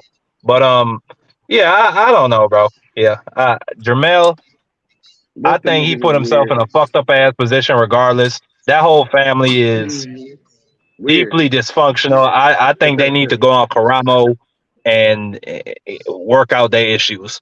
Find some type of resolution. Because at the end of the day, it's like what Free say. We don't know everything. So somewhere in there, hopefully, is somebody who's a good communicator who could get this shit on track for them. I don't know. They need to go on Oprah. I mean, I just saw the man Maul on vacation. Right. He don't like he hurt drunk. And he said he hasn't talked to Al Heyman since he fought. For all you know, that nigga was probably with one of his rich friends. But hold up. But the whole thing is, if the nigga just got finished fighting maybe like a month ago, why would he have heard from Al Heyman? He ain't looking to make no fight right away. He just got finished fighting. That nigga on vacation chilling with them. What he order? I forgot what he ordered. I don't know what he ordered, but them shits that's what most people do. You saw what happened with Bud when he got finished fighting Earl. He went on vacation. Earl went on vacation as well. Why do you always like to play devil's advocate, Free? Come on, man. I'm not the nigga broke. I'm not playing devil's advocate. That's what they do. After they finish having a fight, they go on vacation. That's what they do. Yeah, that's a fact. That's pretty true. Well, it's been like what the nigga fought in November, right? Okay. He fought. But like them boys do take, and they should. So we just been on here talking about how often these fighters fight on a regular basis. You thinking he's gonna be right back in a camp after he just got finished fighting? He's not gonna be right back in the camp. That man just came off a 2-year layoff. I wanted to say something about what Free said. I get the gist of what he's saying about we not having the clearer understanding of what they're going through. We're just seeing reflections of like things that are a microcosm of what they might be going through. And we'll be tail spinning out until what we see in public. But it's not like truly what's the surface or under the surface of the root cause. And because of that, it's kind of hard to make a clear statement, say, yeah, I know exactly what's going on. Because it could be something. Go ahead. No, I won't say, because you seeing what? Maybe 5-10 minutes of them being on a live talking about whatever they talking about. I mean, That's 5-10 minutes out of a 24-hour period in a day. You don't. That's what I'm saying. You don't know everything that goes on. You just know what you see. That's why I don't cast judgment until I get everything put in front of me, and then I make a statement of. Well, it's a lot of shit to judge off of though right now, because a lot of shit that's on camera is crazy. You know what I'm saying? And you're right. I agree. I don't know everything. Come on, that's obvious. But I know a fucking lot. And that's not good either. Because I know too much. I don't know too much. I know more about Jamal Charlo than any of y'all niggas on this panel. So Jamal Charlo need to keep his ass off the internet. Period. Because he don't know how to act. Because y'all didn't see that. Y'all didn't. Yeah, all of them niggas need to stay off peripheral. But y'all ain't see that Jamal Charlo shit with Aiden Ross. Y'all need to go watch that. And then y'all gonna be like, oh, that's why Pride was okay. I see now. That shit crazy. Yeah, I'm gonna go watch that and come back quick. You need to. That shit crazy. Yeah, y'all keep talking. I'm gonna go and come back. Watch that shit back to back. Watch that. Watch his Instagram live with the vacation. Watch that, and then right after that, go watch that Aiden Ross shit. You're gonna be like, yo, that nigga is shot out, bro. Shot out. Wow. When they was like, because the thing was, everybody kept asking him about Canelo. Oh, you fighting Canelo May 4th? He was like, man, I ain't fighting no Canelo May 4th. I ain't even talked to Al since my last fight. I'm on vacation. Yep. That was some drunk truth. Yep. I mean, I don't know if he was drunk or not. He had drinks in the video. You ain't seen the video. You didn't see the video then. You can't say nigga said he was on vacation. What the fuck you think that be for Jamal Charlo? He had a drink in the video. He was drinking a drink. He said, order me another one. He was already fucked up. He had them order another one and brought it to him. So you didn't see the video. Clearly. That's what I'm talking about. Because a man had a drink in his hand, that doesn't mean he was drunk. Come on, Free. You capping now, Free. No, you gotta understand. I know a nigga when I see a drunk nigga, Free. No, listen what I'm trying to tell you. I know a drunk nigga, man. You can't tell me. I don't want to listen. I don't want to. Because you can't tell me that nigga wasn't drunk. Listen what I'm telling you. Listen what I'm telling you. Listen what I'm telling you. I'm an ex-law enforcement. I've seen niggas literally come out the club stumbling, and you would think that they was drunk. I see them get behind the wheel. I pulled up behind him and gave him a breathalyzer. He passed it. But looking at him, you would think he was drunk. He slurs.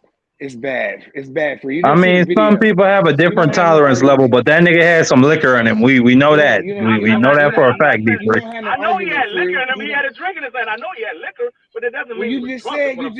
You just said you didn't know if he was drunk or not. You said you didn't know if he was drunk. No, I did not say I didn't know if he was drunk. I said you don't know if he was drunk, is what I said. Well, you agree he was inebriated? Officer Free? He could have been tipsy. I'm not saying he wasn't tipsy. I said you don't know if he was drunk. Nigga, I done had 2 or 3. But why we arguing this, Free? The nigga had drinks in his head. He was at a bar. He was on vacation. Why we arguing this? No, I said you don't know if he was drunk, is what I said. He can be tipsy. That doesn't mean he's drunk. I done had 4 Long Island ICs or 3 Long Island ICs. I'm tipsy, but I ain't drunk. That cause you might got a different tolerance level. You're older than him. No. Yes, what I am saying is by looking at a person, you cannot speculate. I'm not even gonna argue with it because you didn't watch the videos then. You clearly I did watch the video. What are you talking about? I'm his Instagram friend. I watched the video. I was on the line when he was on there. How can you not see that he was fucked up? Nigga was heading to ride a jet ski. You're not getting it. Just because you're looking at somebody and they look like they might be drunk doesn't necessarily mean they drunk. He could have been off of something else. Okay, Free. He looked drunk. Let's agree. He appeared to be drunk. We don't know. He didn't appear to be drunk to me. He looked like he was tipsy. He didn't appear to be drunk. I see drunk people all the time. I mean, Free, what do you want? You just want to beat us into submission until we agree with you? Okay, nigga. All right, he wasn't drunk. Yeah, I'm waving a white flag. He didn't appear to be drunk to me. I see drunk people all the time. But 98%. That's just like the same way you got that one guy on your pound for pound list that nobody else in the world has. That's the same shit. So I wave the white flag on that one.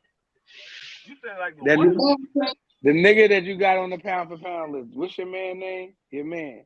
You got on the pound. Is it Abdullah Mason? You got him top 5. What he say? You said I'm the only person that got him on a pound for pound list in the world. Oh my God! Don't do it, Prize. Don't do it. Don't do it. Don't do it. Don't do it. Don't do it. It's gonna make good teams. No, he gonna say you said I'm the only person with him on the pound for pound list. World. How you know that? How you know I'm the only person with him on the pound for pound list? I know for a fact I'm not the only person. I know for a fact I'm not the only person. It's literally like a 0.5%. Man, the nigga free. He's a hey, I give it to him. He's a master arguer. How much you want to bet? I could bet either one. I could bet either one of y'all $500 right now. I'm not the only person. I could call him up right now and he'll tell you he got him on his pound for pound. I mean, you could check it. I mean, you could check that nigga. I'll split the 500 with you. Right. How the fuck will we believe that?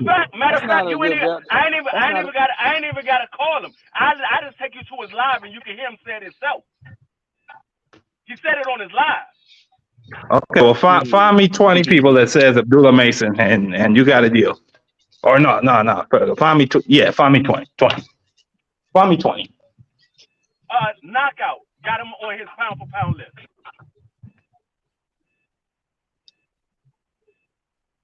Knockout. Okay, that's 3. That's 2 people I know of thus far. So, like I said, you can't say that I'm the only person. My phone froze up. He said knockout. Okay, the vast majority of people do not have him on the pound for pound list. 99% of people don't. Okay, I mean, how do you know that number? You don't have those statistics to back that up. You don't. You don't. I've never seen even I've never seen any channel member, any ESPN in us. Other than you ain't seen nobody pound for pound but ESPN. No, that's cap. That's big cap. I've seen tons. Nah, you got Ring. Yeah, you got Boxing Scene and all them other shits. I got the brothers on YouTube. They have their own different pound for pound list. Who you seen on YouTube? Who pound for pound you seen on YouTube? I seen what's the Taco Bowl? BVO show. I seen BFTV, BVO. Showtime. What's his name? Showbiz. I seen his pound for pound list. Never seen that nigga. I seen Champ Size pound for pound list. Never seen that nigga. I seen what's the Poppy Bowl? Husky Poppy Bowl. Damn. Oh, Husky man. Poppy Boy. Yeah, the Poppy Boy. He talk real fast. He talking Spanish a little bit. I don't know because the Punchy Boy, the Punch Man. Him. Never seen that shit on his. I've never seen it on. I can just go on and on and on. I ain't seen it on. Who else had pound for pound list? I'm drawing a blank right now. But you name them, I ain't never seen them niggas on they pound for pound. Oh, Punch Drunk. Punch Drunk. Didn't see it on there. Didn't see it on the Boxing Voice. Didn't see it on Fight Hype. Have you seen them on Blue Blood? Blues pound for pound list. No, I ain't seen Blues. Have you seen him on Drew Titans? Is he on their pound for pound list? I fuck with Drew. I did not see Drew. Have you seen him on BFTV? I did not. BFTV, I ain't see when he do pound for pound list. I ain't see BFTV do a pound for pound list every 6 months. BFTV. I know he's usually pretty accurate with every 6 months. He got him. Is he on there? Yes, he is. Crazy. Like I said, it's a small. BFTV is the only one to do a top 15 pound for pound. Yeah, I'm about to say he goes a little farther. And I fuck with both them brothers. Shout out Drew Titan, big homie Drew Titan. Shout out to big bro BF. I ain't know them niggas had them niggas on there. That's cool if they do. Like I said, it's 99% of boxing. I know you ain't seen knockouts because you just said you ain't know he was on knockouts. So you ain't seen knockouts. I ain't seen knockout. He's more of a debate. I go tap in when I want to see debates, but knockout I really don't. Southern T.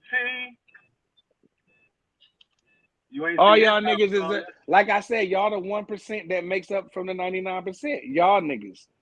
Cause y'all niggas is all like, I ain't say y'all clicked up, but y'all all, good with each other. Y'all know each other. Y'all cool.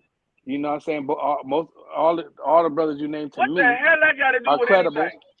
I'm about to explain it to you. All y'all brothers to me are pretty credible channels that you named to me. And that makes up y'all the minority, that 1%. Like I said, 99% of boxing don't have that nigga on there. And y'all make up the 1%. Them 5 channels you named. Other than that, nobody's got them on there in the world. Okay. I mean, if that's what you want to believe. And I fucks with Abdullah Mason. If that's what you want to believe, I didn't know you knew everybody in the world, but that's what you want to believe. Okay. I know. Like I said, nobody in the world but y'all niggas. Okay. In the world, I stand on that. That's what you want to believe. Stand on that shit. Y'all niggas ain't gonna tell me that kid has done nothing. And I fuck with him. I fuck with him heavy. He one of the niggas I like. Abdullah, Tiger, what's the other kid? Shushu. Damn, I'm drawing a blank. The young boys, the prospects. You know what I mean? I guess you could put Keyshawn in there, even though I don't like him. I like him in the ring. He's a contender now. Okay, fine, fair enough. Respectfully, yeah, fair enough. But like I said, nobody don't got that nigga Abdullah Mason. I see where y'all going with it. He got all the equipment in the tool bag. If you a construction worker and you got a tool bag and you go to work, that nigga got all the shit in there you need to build the building. Yeah. All of it. He has all of it. That's I'm not putting him in the pound for pound because you got to do some shit too, though. You can't just have all the tools because you can have all the tools and get fucked up like Broner did. You know what I'm saying? So that nigga got to accomplish something. He hasn't accomplished anything. When did you see Abdullah get fucked up? I haven't. I said you exactly. you can have but all I mean, the who tools. he fought though, Free? Like, you can have him. Do you can have all the tools and get fucked up. Means? Do you know what the pound for pound well, means? The pound for pound means whatever you whatever you personally wanted to mean. It's your opinion. Like Champ side. He doesn't put drug cheats on his pound for pound list, but other people put Canelo on there. Everybody puts Canelo on their pound for pound list, just about, except for that man. That's his own criteria. I'm not saying that's the right criteria. It's all opinionated. So I can say, you know what? I don't put prospects on my pound for pound list. The same way a nigga can say I don't put drug cheats on my pound for pound list. I don't put prospects on mine, and I'll have a great argument because it's all opinionated. Okay, but like I said, I'm not saying that's what I do. Do you know what the pound for pound means? Yes. What do you mean? What does pound for pound mean? Pound for pound means when you go up and down the weight and you beat the man to beat the man to beat the man. To me, no. Break it down, D. What pound for pound means is at this fighter, at this fighting style versus this fighter and this fighting style. Okay, you want to go? Okay. If they were the same size, I thought it changed. Who would win? Right? Who would win? Okay, it ain't changed. It ain't changed, man. But the way these new niggas added shit to it. People added shit. It never changed. These new niggas be doing weird shit. So okay, yeah, I must have lost my mind. People added shit. That's the new niggas. They add shit. Yeah, I'm sorry. I got caught up in the twilight, Free. I'm glad you brought me back to reality. It was never based off of accolades. It was never based off of none of that. It was bringing me back to reality.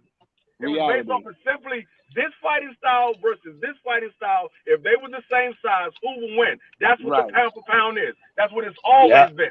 Okay. Everybody started adding shit because they want to put their favorite fighter in it. That's what happened. These niggas be doing shit. Like I seen niggas started it had to evolve over time. The Taco Man had ain't fucking shit evolved. Niggas wanted to put their favorite fighter on it. No, shit had to evolve. No, it didn't. Are you crazy, nigga? This pound for pound started almost 100 fucking years ago. Hold on, Free. Hold on. Okay, well, you go ahead. Now I'll go after you. Go ahead. It did not evolve in bam. You didn't fuck my. I got this shit tongue tied. It did not fuck my train of thought. It did not involve. It got niggas wanted to add their favorite fighters, so they started adding shit. Well, my fighter got a championship. My fighter moved up in this weight class. My fighter did this. They wanted to put their favorite fighter on, so they started adding shit. It was never about accolades. It was about this fighting style versus this fighting style. If they was to be at the same weight class, who would win? And the accolades gotta have something to do with it never added accolades. It don't though. It don't. Listen, the reason why they never you can move up in weight and fight all bums. That don't mean you ain't shit. Listen, who are you? The reason why they never added accolades is because certain fighters doesn't get the same opportunity as other fighters. That's why they never added accolades. Niggas started adding accolades. It had to evolve over time because at one point in time when pound for pound was introduced, there were only 8 weight classes. So a motherfucker would typically only be at that one specific weight his whole career. So then I agree with you, Free. Hold on. I agree with you, Free. So at that time, it was based on, okay, this fighting style at this weight, if they were the same size, who would win? That's how pound for pound was based at that time. I agree with you. But once you started adding 8 to 16 weight classes, once you start going from 2 to 3 to 4 belts, new shit gets added. Okay, well, this motherfucker was a unified champion here. Or, okay, well, this motherfucker beat the lineal champion here, so he gets to move up. Or, well, this motherfucker took 4 vacant belts at 4 vacant weight classes or whatever the fuck. So people have their own nuances and their own opinions now. That's all I wanted to say. Go ahead. That's why I said people wanted to put their favorite fighter on. That's why they added accolades. They wanted to put their favorite fighter on because you can't tell me because a nigga fought for 4 vacant belts, he's a pound for pound fighter now. No, he's not. What's the name of that guy that just beat Wilder? Joseph Parker. I seen the top man had that nigga on the pound for pound list, so I was like, this shit is out of control nowadays, bro. Hey, D Free, you left one part out though. D Free left one part out about pound for pound. And it wasn't based off of multiple fighters. That shit came behind one man. They based that off of one man, the GOAT, Mr. Pound for Pound himself, Sugar Ray Robinson. I just needed to add that, and that is actual fact. Not off a group of fighters, off of this one man. And they felt as though that this man, with his fighting style, anybody in any weight class, he beating their ass. Yeah. Because so that's what that was. He never fought at heavyweight. He fought in every weight class except for heavyweight. So it was like, if he was to fight one of those heavyweights at the same weight class, he would be able to beat them too. So that's why they came up with the pound for pound. Because he fought in every weight class except for heavyweight. Pound for pound was around all the way back in when they started introducing it in the media and newspapers, it was the 40s when they had we just watched him the other day, Prize. What's his name? But it was Henry Armstrong, bro. No, it was Henry Armstrong because Joe Louis was getting a lot of attention at the time. So they needed something to keep readers engaged with the lower weight classes. So they came up with pound for pound. Basically. Like I said, when did they change that? They changed it. I mean, it's over time. Now we're new media. Evolved. We're in it. You know what I'm saying? We're new media now. It's involved now. They didn't went and changed what it, new media changed it up. New media changed it up because there's so many weight classes. Dog, it doesn't matter how many weight classes is. If this fighting style and that fighting style was to be at the same weight class, it don't matter how many weight classes it is.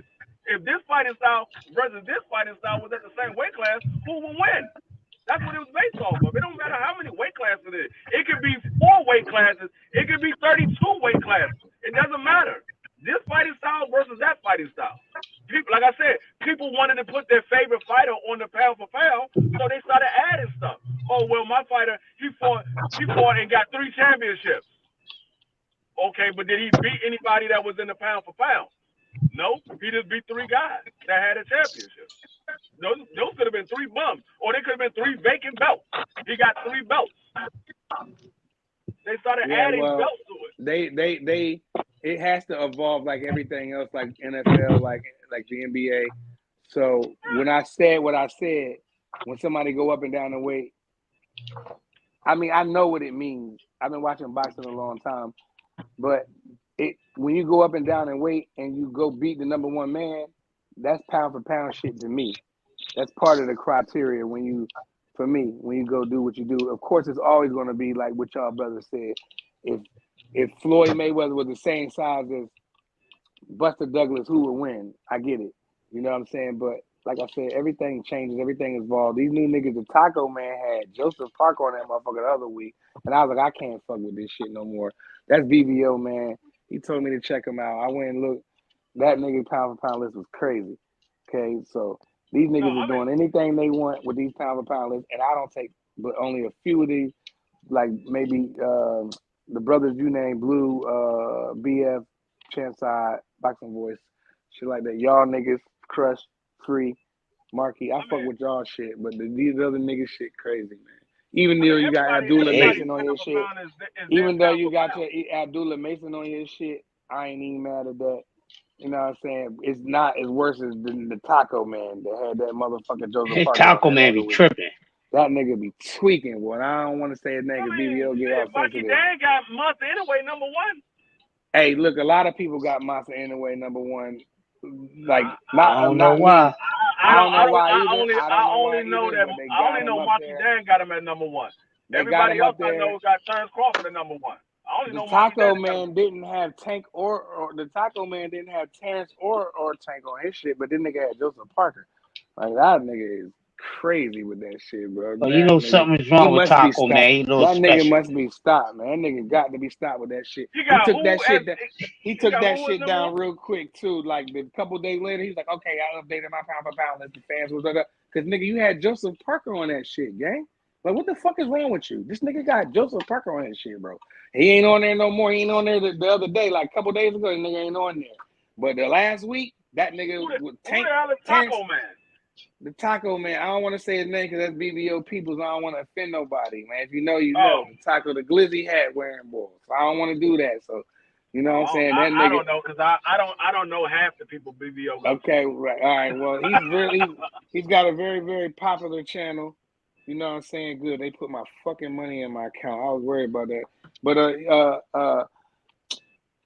that's BVO, man, and I don't want to disrespect him. He's a big channel, you know what I'm saying? He doing shit. His content is cool. Shout out to him. But that shit was whack as shit with that nigga. That nigga don't got Terrence or Tank on that shit right there. But that motherfucker got Nui number one, I think. I ain't even mad at that, you know what I mean? But to not have Terrence and Tank on there is fucking crazy. This nigga had Joseph fucking Parker on that bitch. And that's when I was like, unsubscribe. That's BVO, man. I'm done with him after that one.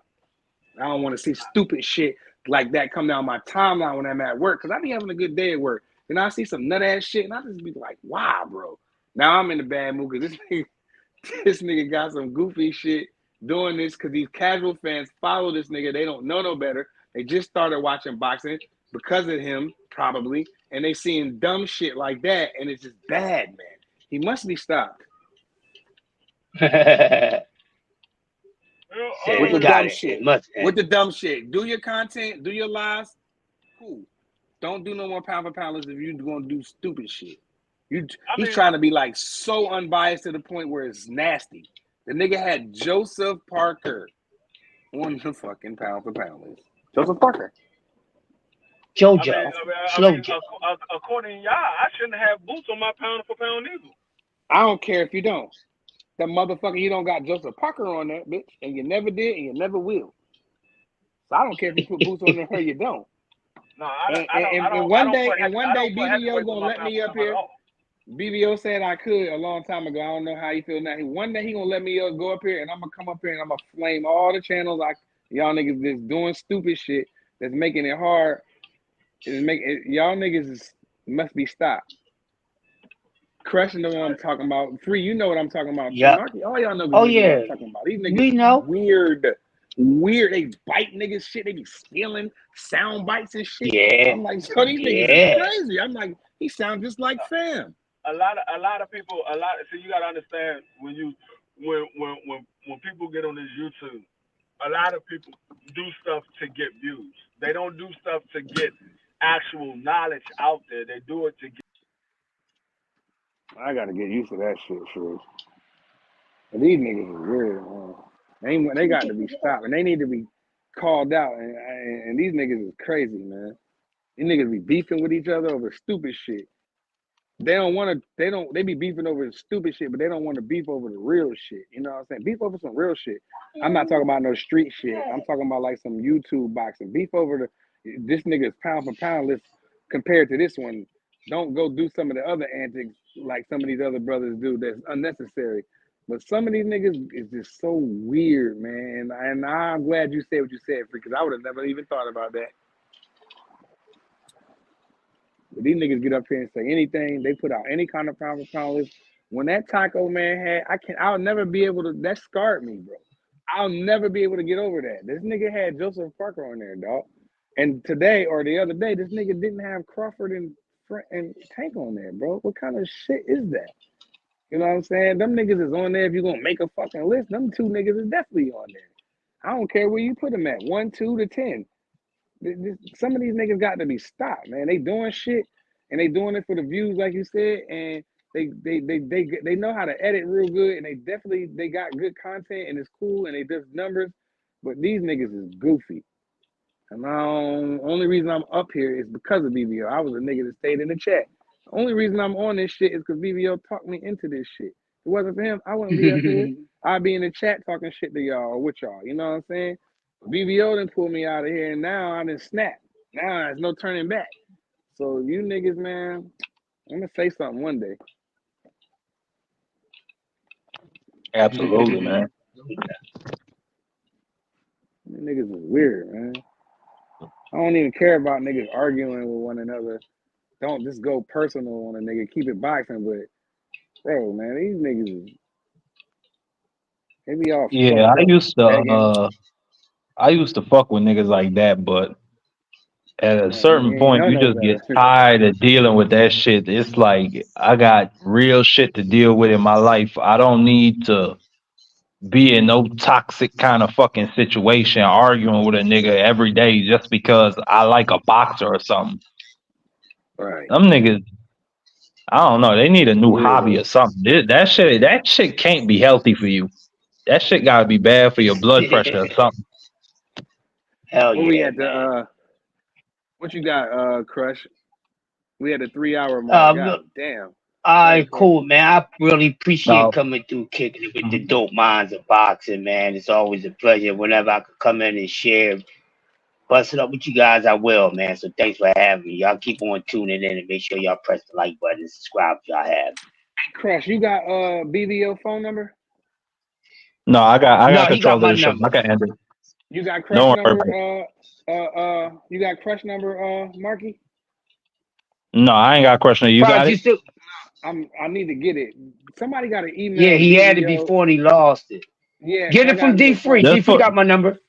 Okay, so I'll have Free text BVO or text me. Okay, we'll do it that way. But Marky, what you got? Yeah, just tell D to give you my number, bro. It's good. Yeah, for sure. Yo, I gotta come down there and check you out. All right, man. All right, brothers. Marky? Peace. Peace, Chris. What you got, Marky? No, man, I ain't got nothing. You know, it was good talking some boxing. I could talk boxing all night with y'all all day. Sure. We at the 3-hour mark. That really says something about our dedication. But you know, shout out to BVO Boxing. Shout out to my brother Prize Fighter, D Free, X, the Crush, the whole crew. Yeah. We out. Yeah, man. Shout out to all of y'all, man. Appreciate y'all for tapping in, man. We out, man. Peace.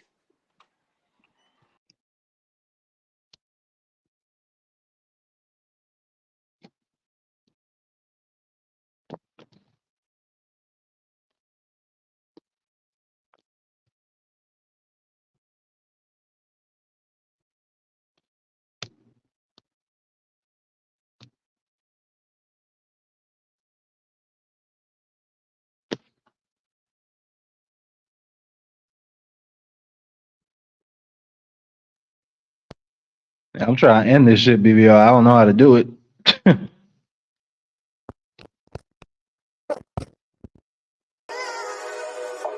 But hey, peace, BBO.